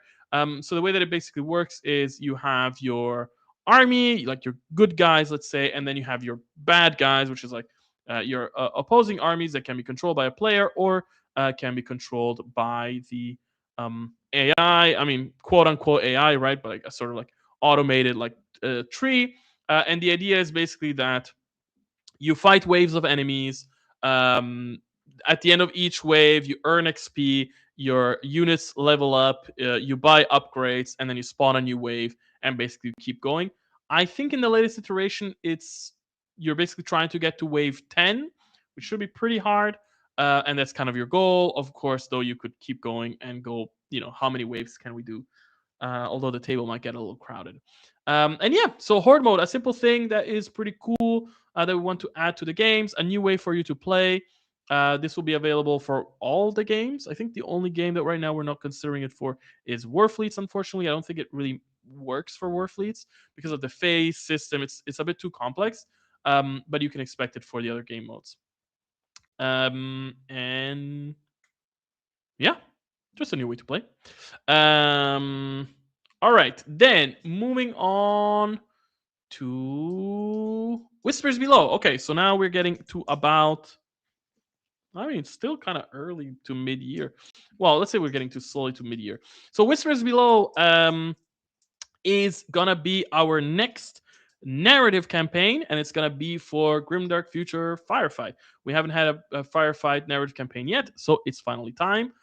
This campaign will feature robots versus another faction. I will not say it here. I think we should keep a little bit of some things a little secret. But let's say it features a faction. Hmm. It it makes sense when you figure out what faction they're fighting against. It's like, oh, okay, yeah, of course, this makes sense. Let me put it that way. Maybe that's a good enough hint. This is one of the 4 heroes available in the campaign. So the Robot Legion side has 2 heroes, and this guy is sort of like a tinkerer that's going to be in the campaign. And yeah, just a cool other campaign. So narrative campaigns are, for those that don't know, it's basically kind of like an action movie. You basically like read the story, you play some mission, read the story, play some missions. Each campaign features 10 missions. Of course, whilst they're designed to be played with the 2 factions that are part of the campaign, you can play them with any faction, so that's also cool. We're actually thinking about slightly reworking the format of narrative campaigns to make them a little bit more interesting, but to be seen. But yes, so you have a firefight narrative campaign to look forward to, which will feature robot legions and some other faction. Okay, then Worlds Beyond Brawl. Okay, so it's been a while since we did Worlds Beyond. So last year, 2 years ago, we did Worlds Beyond in collaboration with Archvillain Games and Titan Forge. That's why the picture here features the armies that it features. But in 2026, we would like to try something new, which we're calling Worlds Beyond Brawl. So the idea with Worlds Beyond Brawl is we are trying to get together most, if not all, of the compatible creators for OPR and make a sort of huge skirmish campaign where you basically will be able to get like war bands from like a dozen creators, and then play the games with them, and then everybody will be OPR compatible, so you'll have rules for all of the creators armies, whatever. You'll have rules for all the armies from all the creators. You'll be able to get a bunch of models, you'll be able to get add-ons and stuff like that.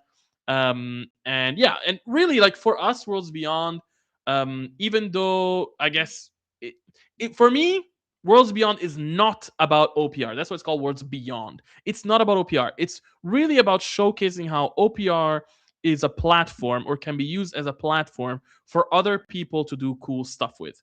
And so Worlds Beyond is a way to showcase all of these other really cool creators. And last time we did it with 2 other creators, and we did a big campaign with big armies. And this time we want to try something new and do Worlds Beyond Brawl, which is with warbands and skirmish stuff. Let's hope it's a success. We think it could be an interesting format. And honestly, Worlds Beyond is exactly the type of thing that is perfect to like test out new formats and try different things and see what works. So this is mid 2026 ish.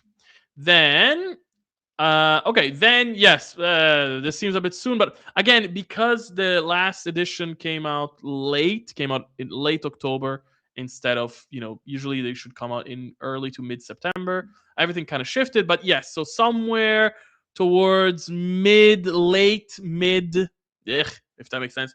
Late mid 2026, you can expect a hotfix, which will be the last hotfix for the edition. And yeah, again, hotfix. I don't really have anything to say about this hotfix itself because there are no plans for it yet. But basically, we have a slot for, hey, do we need to fix any wording on a couple rules? Is there anything that we need to do about, is there some quality of life improvement that we can make? Whatever it might be, there will be a hotfix eventually to, well, hotfix that. Then, so mid next year, there will be a new fantasy faction book. I tried to find a screenshot that would be vague enough. I think it's a faction that people will be excited about. I think it's going to be an interesting faction to make a faction book for. But yes, the next faction book for fantasy is coming out mid-ish of next year, maybe August or something like that. Well, that's already beyond mid. Whatever. Summer 2026. And yeah, so we're doing a new faction book. I am excited to do a fantasy one. It's tough. I don't want to say too much because else I will spoil. Yeah, let's leave it like that. There's a new fantasy faction book coming out, and it's gonna be cool. And as always, it will come with a big campaign where you can buy the whole army. It will come with 4 new heroes, which I'm very excited about. And then, yeah, all the cool stuff you expect from a faction book. Then moving on to so a new physical box. I kept the name of this slide a bit generic to kind of explain. This is more of like a placeholder ish for me to explain. So what is it called? Broken Truth was very successful. It was successful on GameFound. We already have a bunch of distributors and retailers that we are shipping the box to. And what everybody immediately asked us is, when are you making the next one? And so with that in mind, we are basically slowly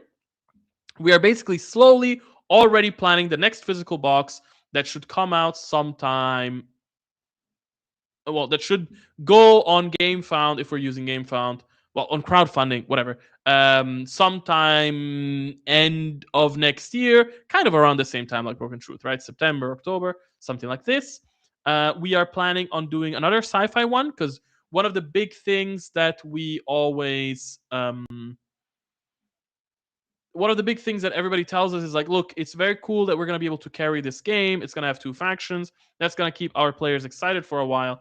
But a game only truly feels like a game, like a war game only truly feels like a war game in a store once you have already like 4 factions. That's when it really starts getting interesting. And so, yeah, basically the idea is to do something similar to Broken Truth, featuring 2 different factions, and then go from there and see what we do. We're still very early in the planning phase, but I would expect that it would be a very similar product, right? So like a box, 2 armies, pre-assembled minis. It comes with a mat. It comes with terrain, dice, tokens, rulers. A little booklet, translated in different languages.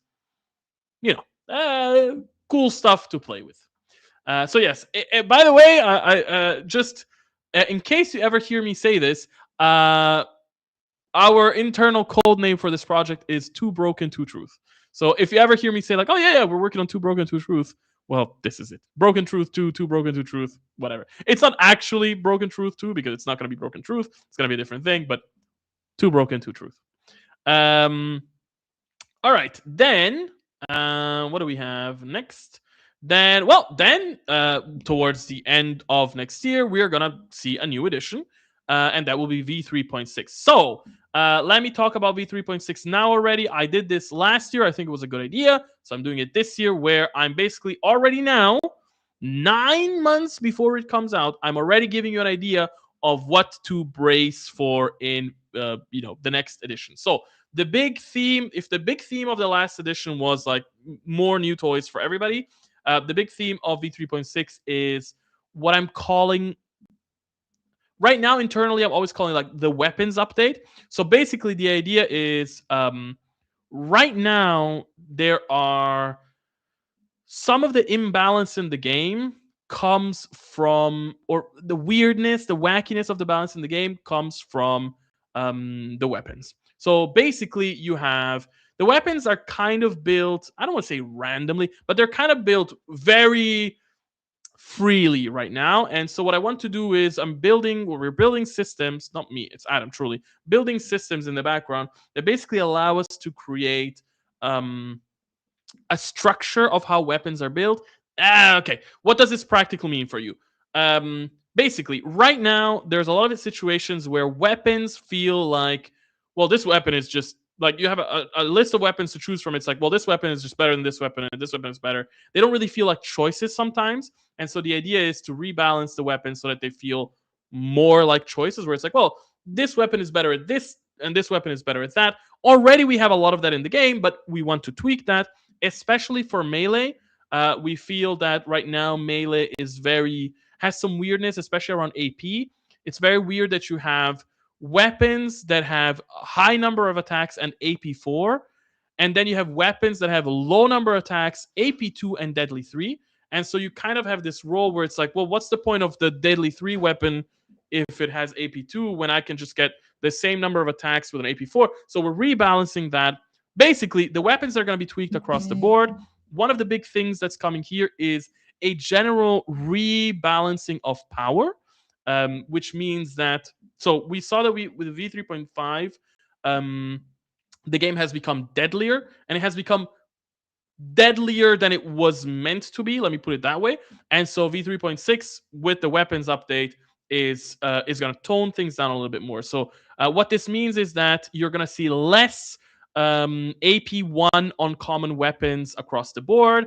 You're going to see less, T1 toughness 1, or basically units without tough, like T1 models with 2 attacks and AP1 and rending. Like, you're going to see less crazy weapons like at the low end, and you're going to see more balanced weapons at the high end, if that makes sense. So like your special weapons will feel more balanced against each other, and they will make more sense, whilst you will not have just random mooks with their standard gun having something that's so powerful that it's like, well, why would I ever buy a special weapon? And that also makes some units just feel better than the other. So that's one part. So part one is general rebalancing of power of the weapons.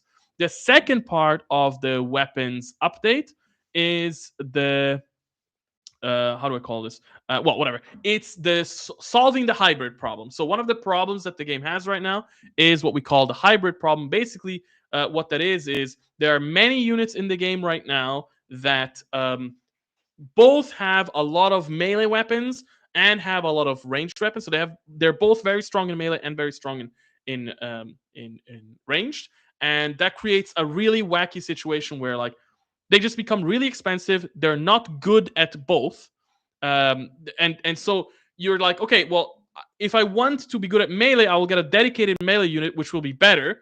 So there's no point in this unit. Or if I want a good ranged unit, I'll get a dedicated ranged unit, which is better. So what's the point of the hybrid unit? And so basically, we're introducing something to the game, which we're calling the assault rule. The assault rule is very basic. It's a weapon rule. Basically, it says this weapon can be used in melee. Done. So now, for example, pistols right now, you have this weird thing where you have a pistol with A1 and then a close combat weapon with A2. And then the pistol can only be used for shooting. And then it kind of, we call it the pistol tax, where like you're paying to have a pistol, but like you're never really using that pistol. And so instead, in the future, you can imagine something where you will have a pistol, which is A1 assault, and then you have your sword, which is A1. And so when you attack in melee, well, you use your sword, and then because the pistol has assault, it just says, hey, this can also be used as a melee weapon. So now you're attacking with both in melee. So now it creates an interesting situation for the hybrids, where hybrid units are units that can shoot with their weapons, but also use those weapons to fight in melee. And so it becomes, they become actually useful. They're not stuck in this limbo of like, well, I'm paying a ton for ranged weapons, which I never get to use if I charge, or I'm paying a ton for melee weapons, which don't really make sense when my unit has so many ranged attacks. So that's the second part. So that's the hybrid problem, hybrid solution. I don't know what to call it. And then the third big thing is a how do I call this?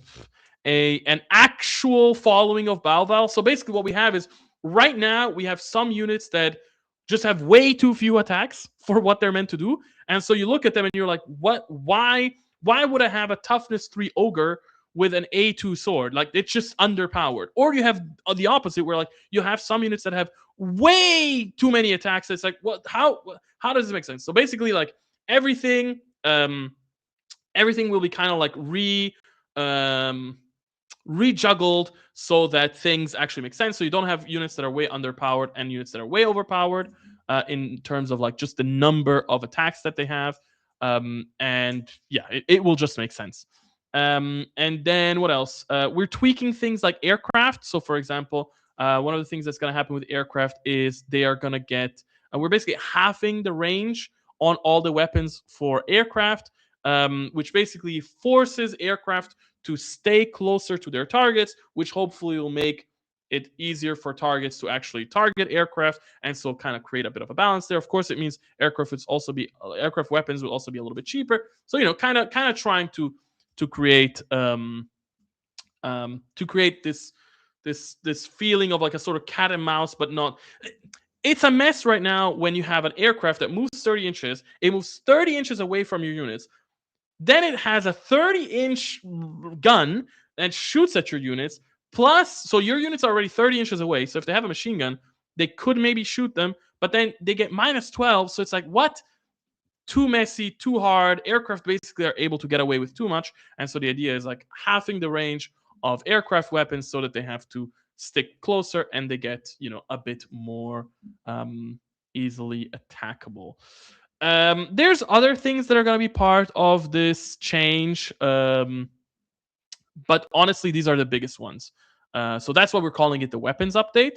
Now, interestingly enough, I have already started working on the weapons update in labs. So it's very slowly, but if you're interested in watching me design this thing over the next 9 months, and if you're interested in playing the future now, join labs. You can join labs and you can slowly see it happen. Of course, as always, all the labs caveats, right? All the rules are experimental. Nothing is final. Things can be changed. I might go back and say, screw the assault rule. It's not happening. And it gets removed from the game. Use at your own peril. But if you're interested in trying out this sort of stuff, you can try it out in labs. Then, so that's the basic gist. Just one more thing. Let me try and see. Was there anything else? Hold on, because I think there might have been something else. Blah blah blah. Blah blah blah. No. Yeah. Okay. So these are the main things.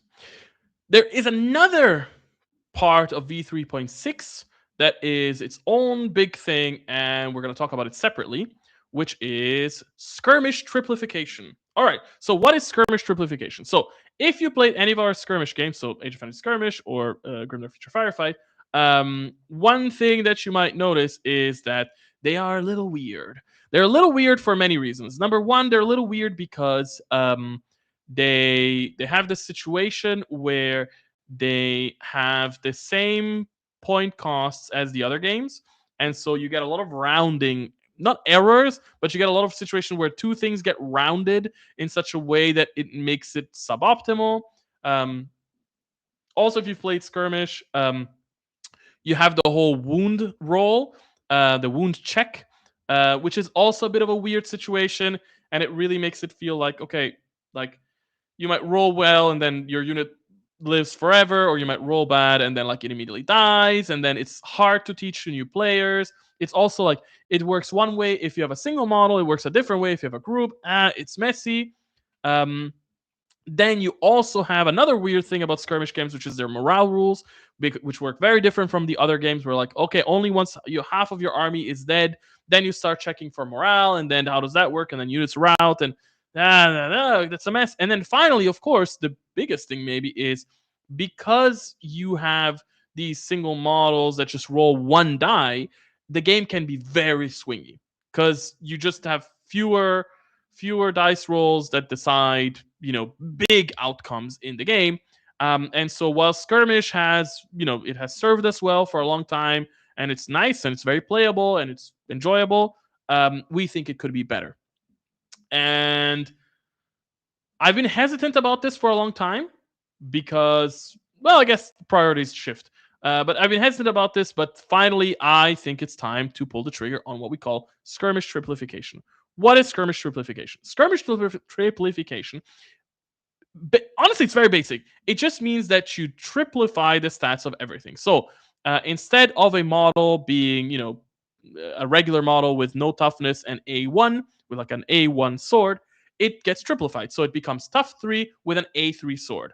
What does this mean? Everything, all the stats are triplified so that when you basically end up rolling more dice, which smooths that balance curve, right? Because, a guy has toughness 3, you're rolling 3 dice, where before you rolled 1 die and it was a 50-50 chance of like, well, am I just going to straight up kill this guy? Now you might roll like 3 dice or 4 dice, and then, you might deal a bit of damage now and a bit of damage later and stuff like that, rather than like a 0 or 100 type of thing.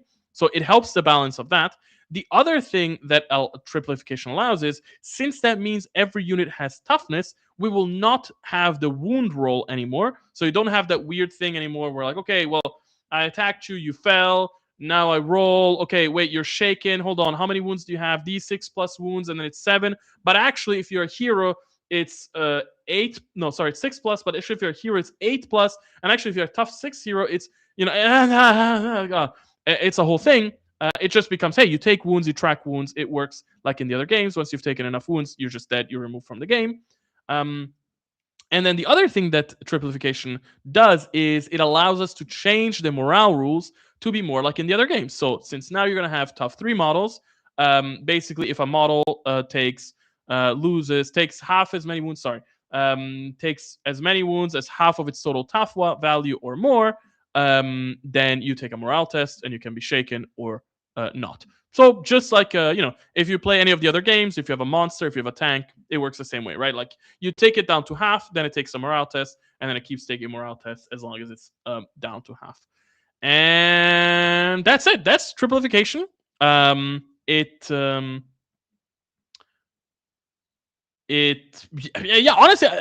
it feels more complex than it really is. We actually already implemented this in labs. So if you want to, and if you join labs, if you're part of labs, you can go and check it out. You can start playing it now. You can play it for the next 9 months before it ever gets officially released, and then you can give us feedback. That would be very thankful. That would be very nice. Thank you. But yes, so triplification is really simple. It's just models have a toughness. Models roll more dice. The balance, like the randomness curve is curved more. You don't have to worry about wound checks anymore, and you can now actually have morale that matters in the game instead of it being a thing that like you just forget about it, and then maybe at the end of round 4 you're like, oh wait, we forgot morale.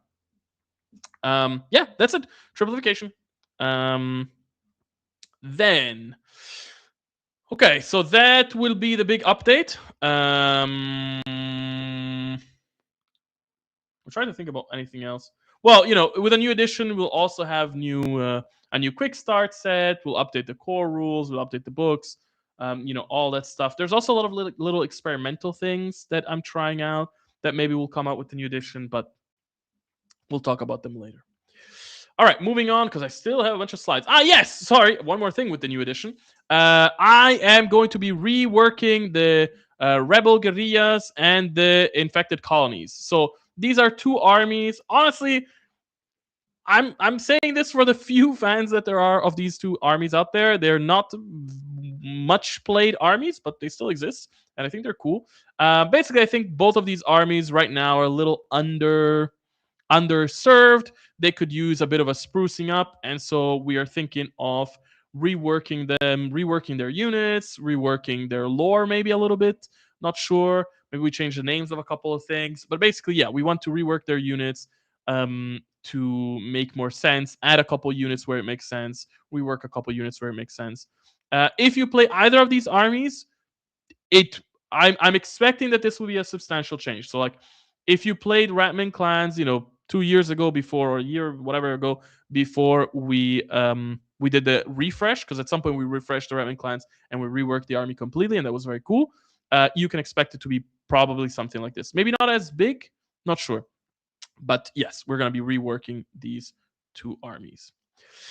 Then, moving on. My God, I still have so many slides.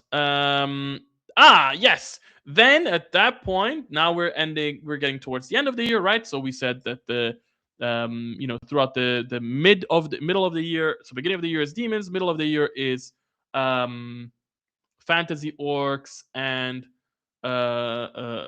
sci-fi Ratman. We are then gonna be looking at some new fantasy minis in towards the end of the year. And once again, I don't want to spoil too much. I put a little teaser here. I think I think it should maybe be enough for those that are perspicacious. Let me put it like this: a hint about this army.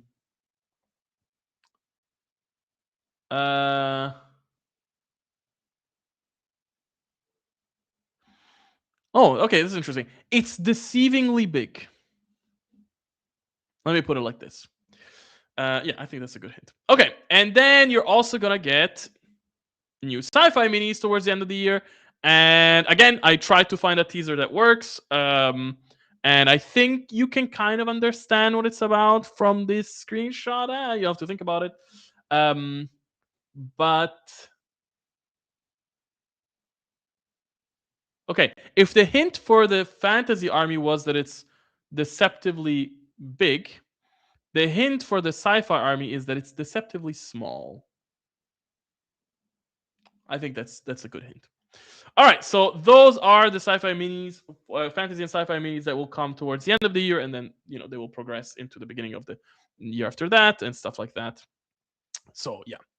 Okay, then moving on. What else? Yes, and then towards the end of 2026, to kind of like close up the year, we are gonna have a new sci-fi faction book. Again, it is so far out. I wanted to find a hint that is not too easy, so I thought this would do. I don't know if this will do.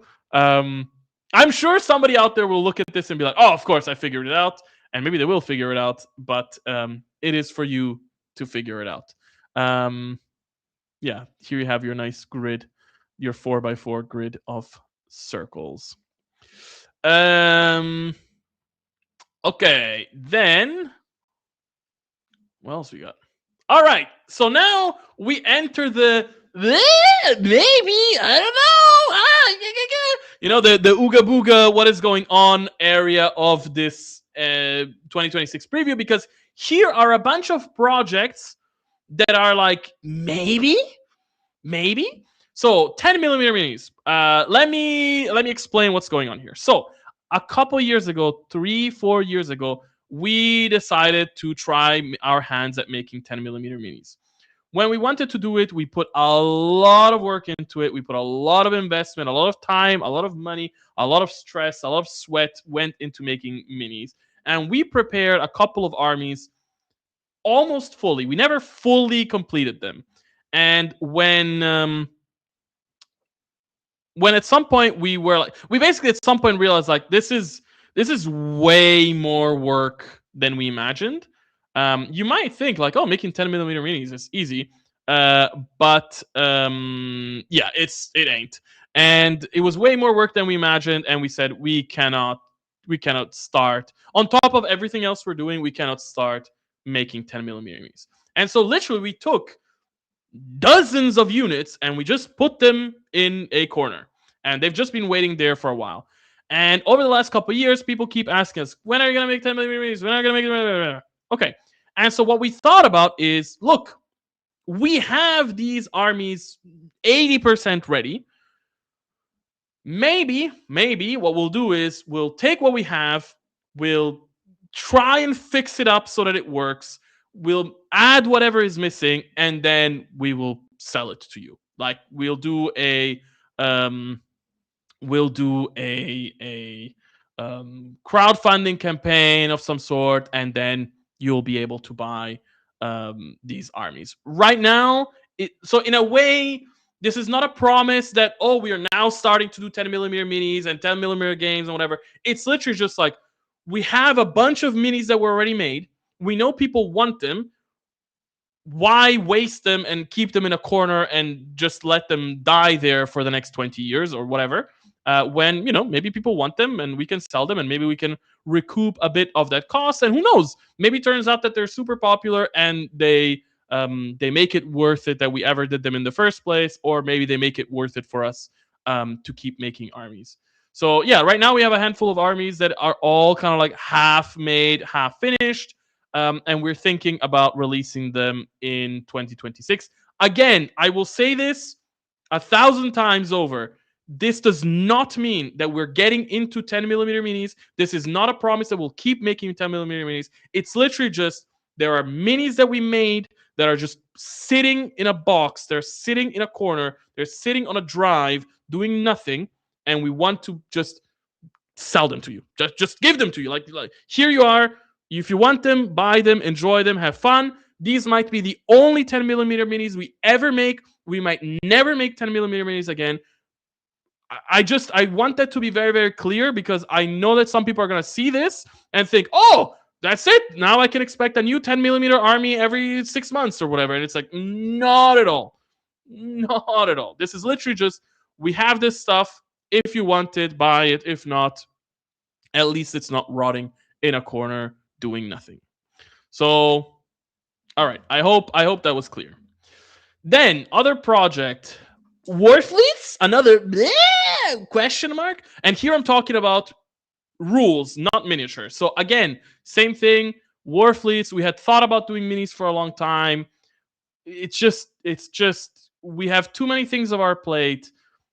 The popularity of it is not high enough that it's like, oh no, it's absolutely worth it to redirect a bunch of the focus of our team and our artists and concept artists and sculptors and whatever to doing Warfleets. So we are not doing Warfleets models. We're not doing them now. I don't know if we'll do them ever. I love the idea of spaceships, but I don't know that we'll ever do them. That being said, we are thinking about finally implementing the Army Forge Studio backend for Warfleets, and that might be something that we work on in 2026, maybe late 2026, maybe after the release of the next edition. So we're talking literally like a year from now, like November, December of 2026. But there is the idea of reworking Warfleet so that it has full Army Forge Studio support. That means reworking the armies, reworking the units, reworking all the specials. It's a big job. Everything will need to get point costs associated to them. A lot of the old rules will not make sense anymore and will have to be changed, or they will have to be cut. It's a huge project, and also back end wise, like in terms of programming, it's a huge project. But it's a big maybe. So yeah, I'm throwing it out there. Then next thing is another maybe. So we know that a lot of people love our comics. By now, we have made a lot of different seasons of each one. We made a bunch of seasons of Serious Business, of Squip, as well of Tyrion Scroll and Serious Report. And yeah, we're kind of wondering, and that's a thing that we want to talk to you about. So please let us know in the comments. Please, put it in the video description. Send us messages. Let us know. Would you be interested in like a physical booklet? It's not a huge thing. It's not gonna be, an incredible $100 book. Whatever. It's just like, would you like a nice, maybe soft cover or a hardcover of our comic book collections, our comic strip collections as a book form. Just make it nice, make it fun. It's one of those like little fun projects that we could do that take a moderate amount of work, and if the fans are here for it, why not? Why not make some cool physical comics that people can use? And okay, so I think no wait, is there more? God, there's more. Okay, good. It's the much more. Okay, so yeah, so these are lots of big preview things um, for 2026. There is much more. We are going to a bunch of conventions again. I'm pretty sure we've confirmed at least Adepticon, Gen Con, and UKG. I'm not sure about Spiel. I'm not sure if we're doing it this year. But yeah, so there's a bunch of conventions happening. There is a bunch of stuff that I probably haven't mentioned, like what else? Sorry, now I'm blanking. We do a bunch of stuff like different sales. We do different, we do the quest campaigns, the Star Quest campaigns. There's all the villains that come with those campaigns. We are working on some other I have some ideas for these streams. I have some ideas of how to like change the streams, but basically, yeah, there is much more coming. This is but a preview of what's to come, and I hope you enjoyed it because, well, it is a lot of stuff. So now I'm gonna do the following as usual with every stream. So I'm gonna move on to the Q&A portion. How do I usually do it? Like this, like this, like this. Into the Q&A portion. So I will. Okay, I put a message in the comments. I will now go and check out all the questions that were asked before the stream. So we have a form that people can fill out and ask the questions there. I will answer those questions now, and then I will answer whatever questions are in the stream. And then hopefully it's over because we're already 2.5 hours into this, and hopefully we'll not go over 3 hours. So let me quickly go through them. So, question number 1.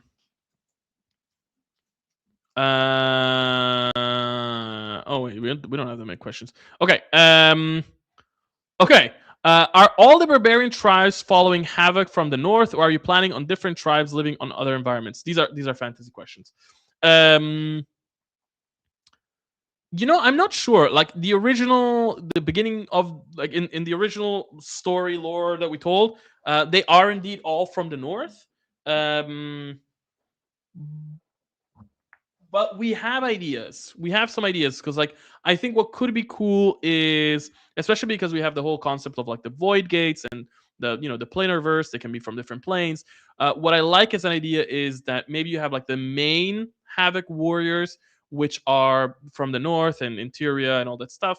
And then you basically have part of those, like tribes of those that then went to different planes that were controlled by the various demon entities, and so that's kind of like their world. So then, like, would have like your main Havoc warriors that are from the north, and then you have clans that went to, I don't know, a plane of change, and then they actually like establish them there, and so they get to have like different cultural references, different environments that they live in, and that might allow us to make some very interesting models there.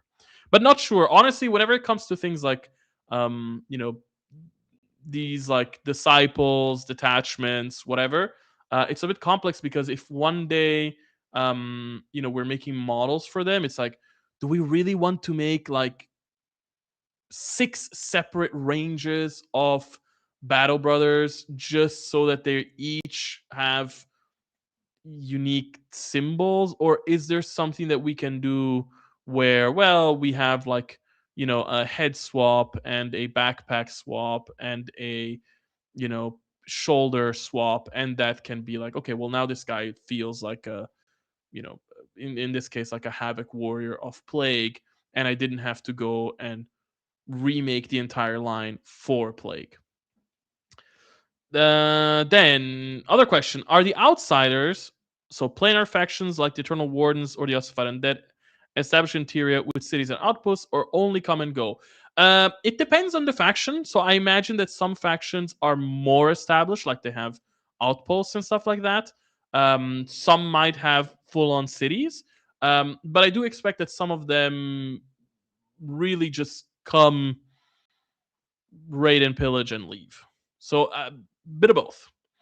And then the final question. So yeah, there were very few questions here. Final question: dragons. Any lore bits about them? A lot of factions have dragons. Are they beasts, intelligent beings with a culture? So in my mind, the 99% of the dragons that we are seeing in the game are more like beasts.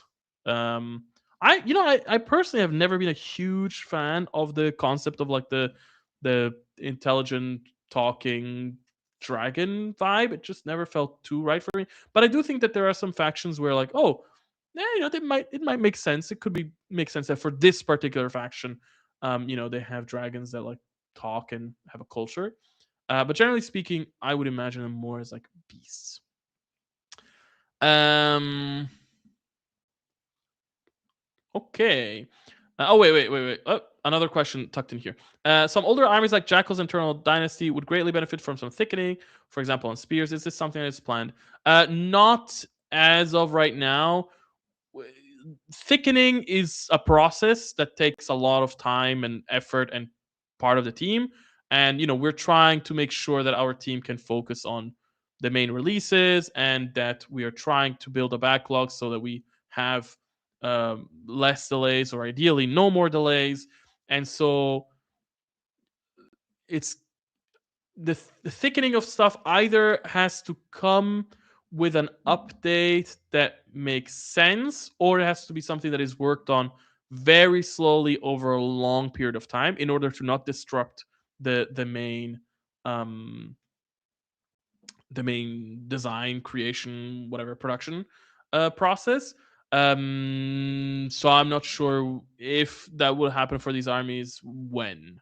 So I'm trying to think like, yeah, no, I'm not sure. I'm not sure. I don't have an answer, sorry. All right. That was the last question from there. Not many people asked stuff there. So I am going to go here and answer questions from the chat. Is there an OPR tournament at Adepticon this year? Yes. Lots of events are going to be at Adepticon, and pretty sure at UKG as well. And I think at Gen Con as well. But we will, of course, let you know more about events as we get closer and so on and so forth. Any chance of an OPR game using 141 to 144 scale Gunplas? I mean, technically, since it's minis agnostic, any OPR game can be played using 1 to 144 Gunplas.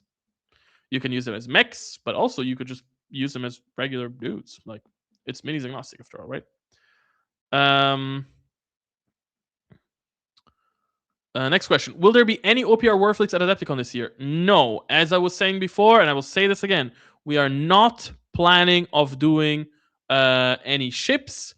Our old ships are not up to snuff. I don't think they're... Honestly, they're so old, like, we might want to just fully remove them because it's like, I don't know. It almost looks bad on our brand that we have something that looks so basic. And we are not planning on doing any new models right now. Like I said, we might tackle the rules at the end of next year. So no OPR Warfleets at Adepticon. Is it planned to integrate options from the advanced rulebook into Army Forge? For example, Army terrain and magic items. No plans for that as of right now. Additionally, a random scenario generator with deployment zones and objectives would be really nice. Something you could click and instantly get a randomly assembled scenario. That would be nice, of course, but that requires development time. And right now, we are focusing on other things to develop. But maybe one day we will do that. I like the idea of smaller armies with fewer units, forcing me to think more tactically rather than making it mostly a deck building game. Are you planning on smaller new faction? Are you planning on a smaller new factions that's teasable? No, not really. Wait. Yes. Um,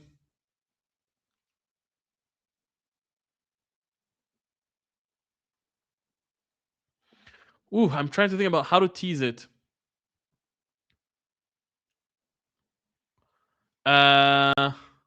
Okay.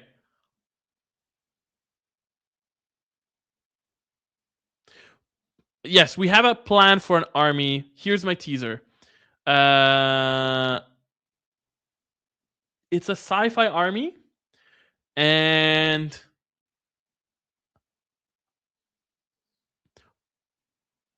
parts of characters that you would expect to work one way would work very differently. All right, I hope that was not too obvious. For Goblin Reclaimers, will there be models for looters and bug riders coming out? Yes, we teased them at the very beginning of the stream.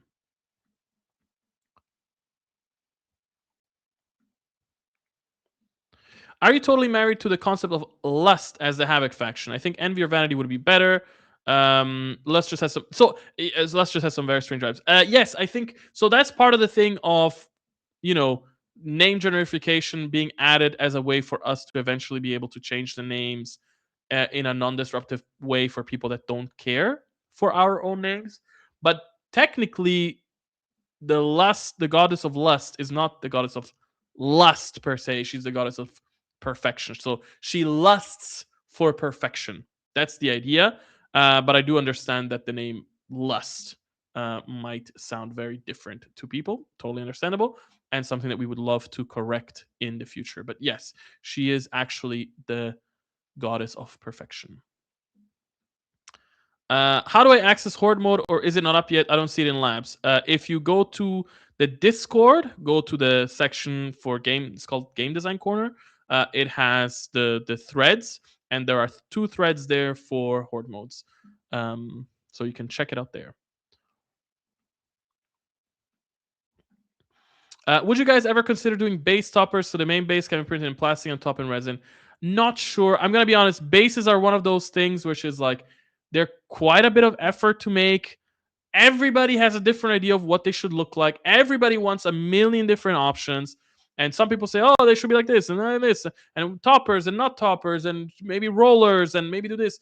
And ultimately, not that many people actually end up buying bases or using our bases. Ugh, I hate to say that, but with that in mind, I don't know how much we would like to invest in either doing new styles of bases like base toppers, especially if it would then mean that people would start asking us to go back and redo all of our existing bases. Doubt. One thing I've actually been thinking about is that we might want to rethink a bit of our base sets, where like right now over time they kind of had like base creep, let's call it. Like there's more and more and more bases in these sets, and they're really only very tinily different. And truly, a lot of them, it's just like you could just linearly scale them up 2 more millimeters, and then you got what you wanted. Like, somebody wanted a, you know 28 millimeter base instead of a 30 millimeter base. It's like, well, just you can just scale it yourself.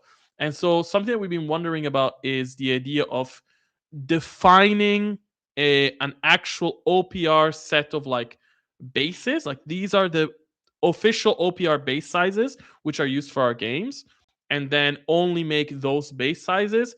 But of course, they would be made with the idea in mind that you can just scale them up or down 2% or whatever and get whatever other base size that you really wanted. But not sure.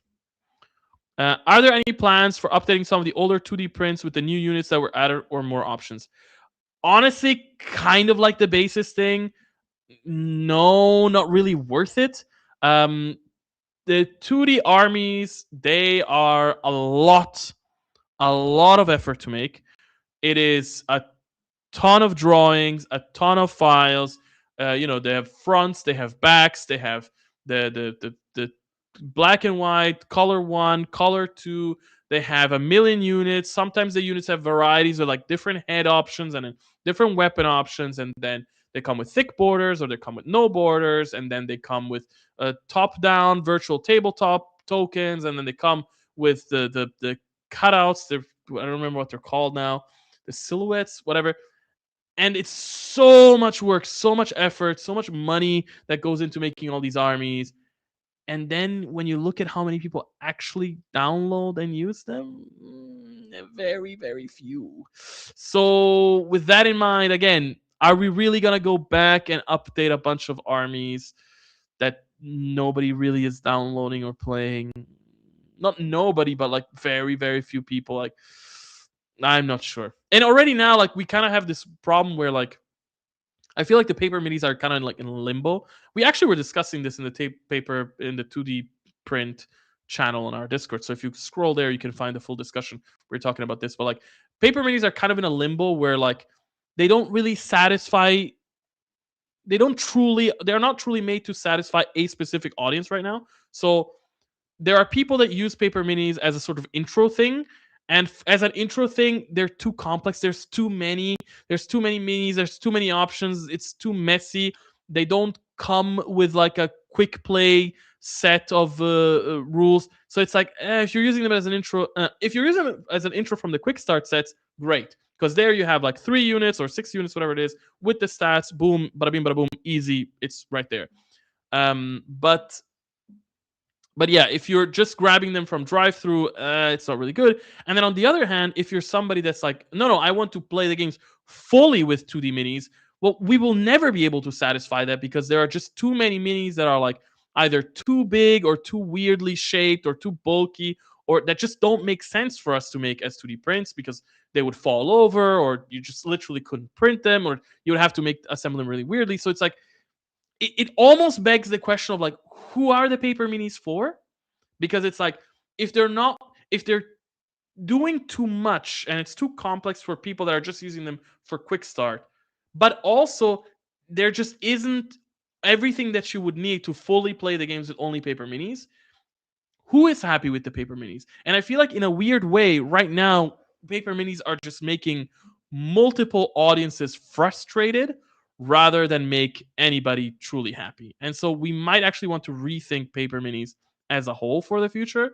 Um, and again, considering how few people actually use them, tough, very tough. When using Army Forge for making lists, do you have to use Force Organization? Is that an optional thing? It's fully optional. When you go and you create an army, you can see all, like, you can set how many points you wanted, and then you have a bunch of options, and one of the options is Force Organization. You can tick it on or off. And okay, cool. I think we got to the end of the questions. We are 2 hours and 52 minutes into this, so just shy of 3 hours. Thank you everybody for coming. Thank you. This was the 40th stream that I ever did. So thank you for following me with all these crazy streams and listening to me ramble about OPR and other topics. I hope you had happy holidays. I wish you all a happy new year. I hope you're as excited about 2026 as I am. And yeah, let's just hope for another great year of OPR. Thank you everyone for coming, and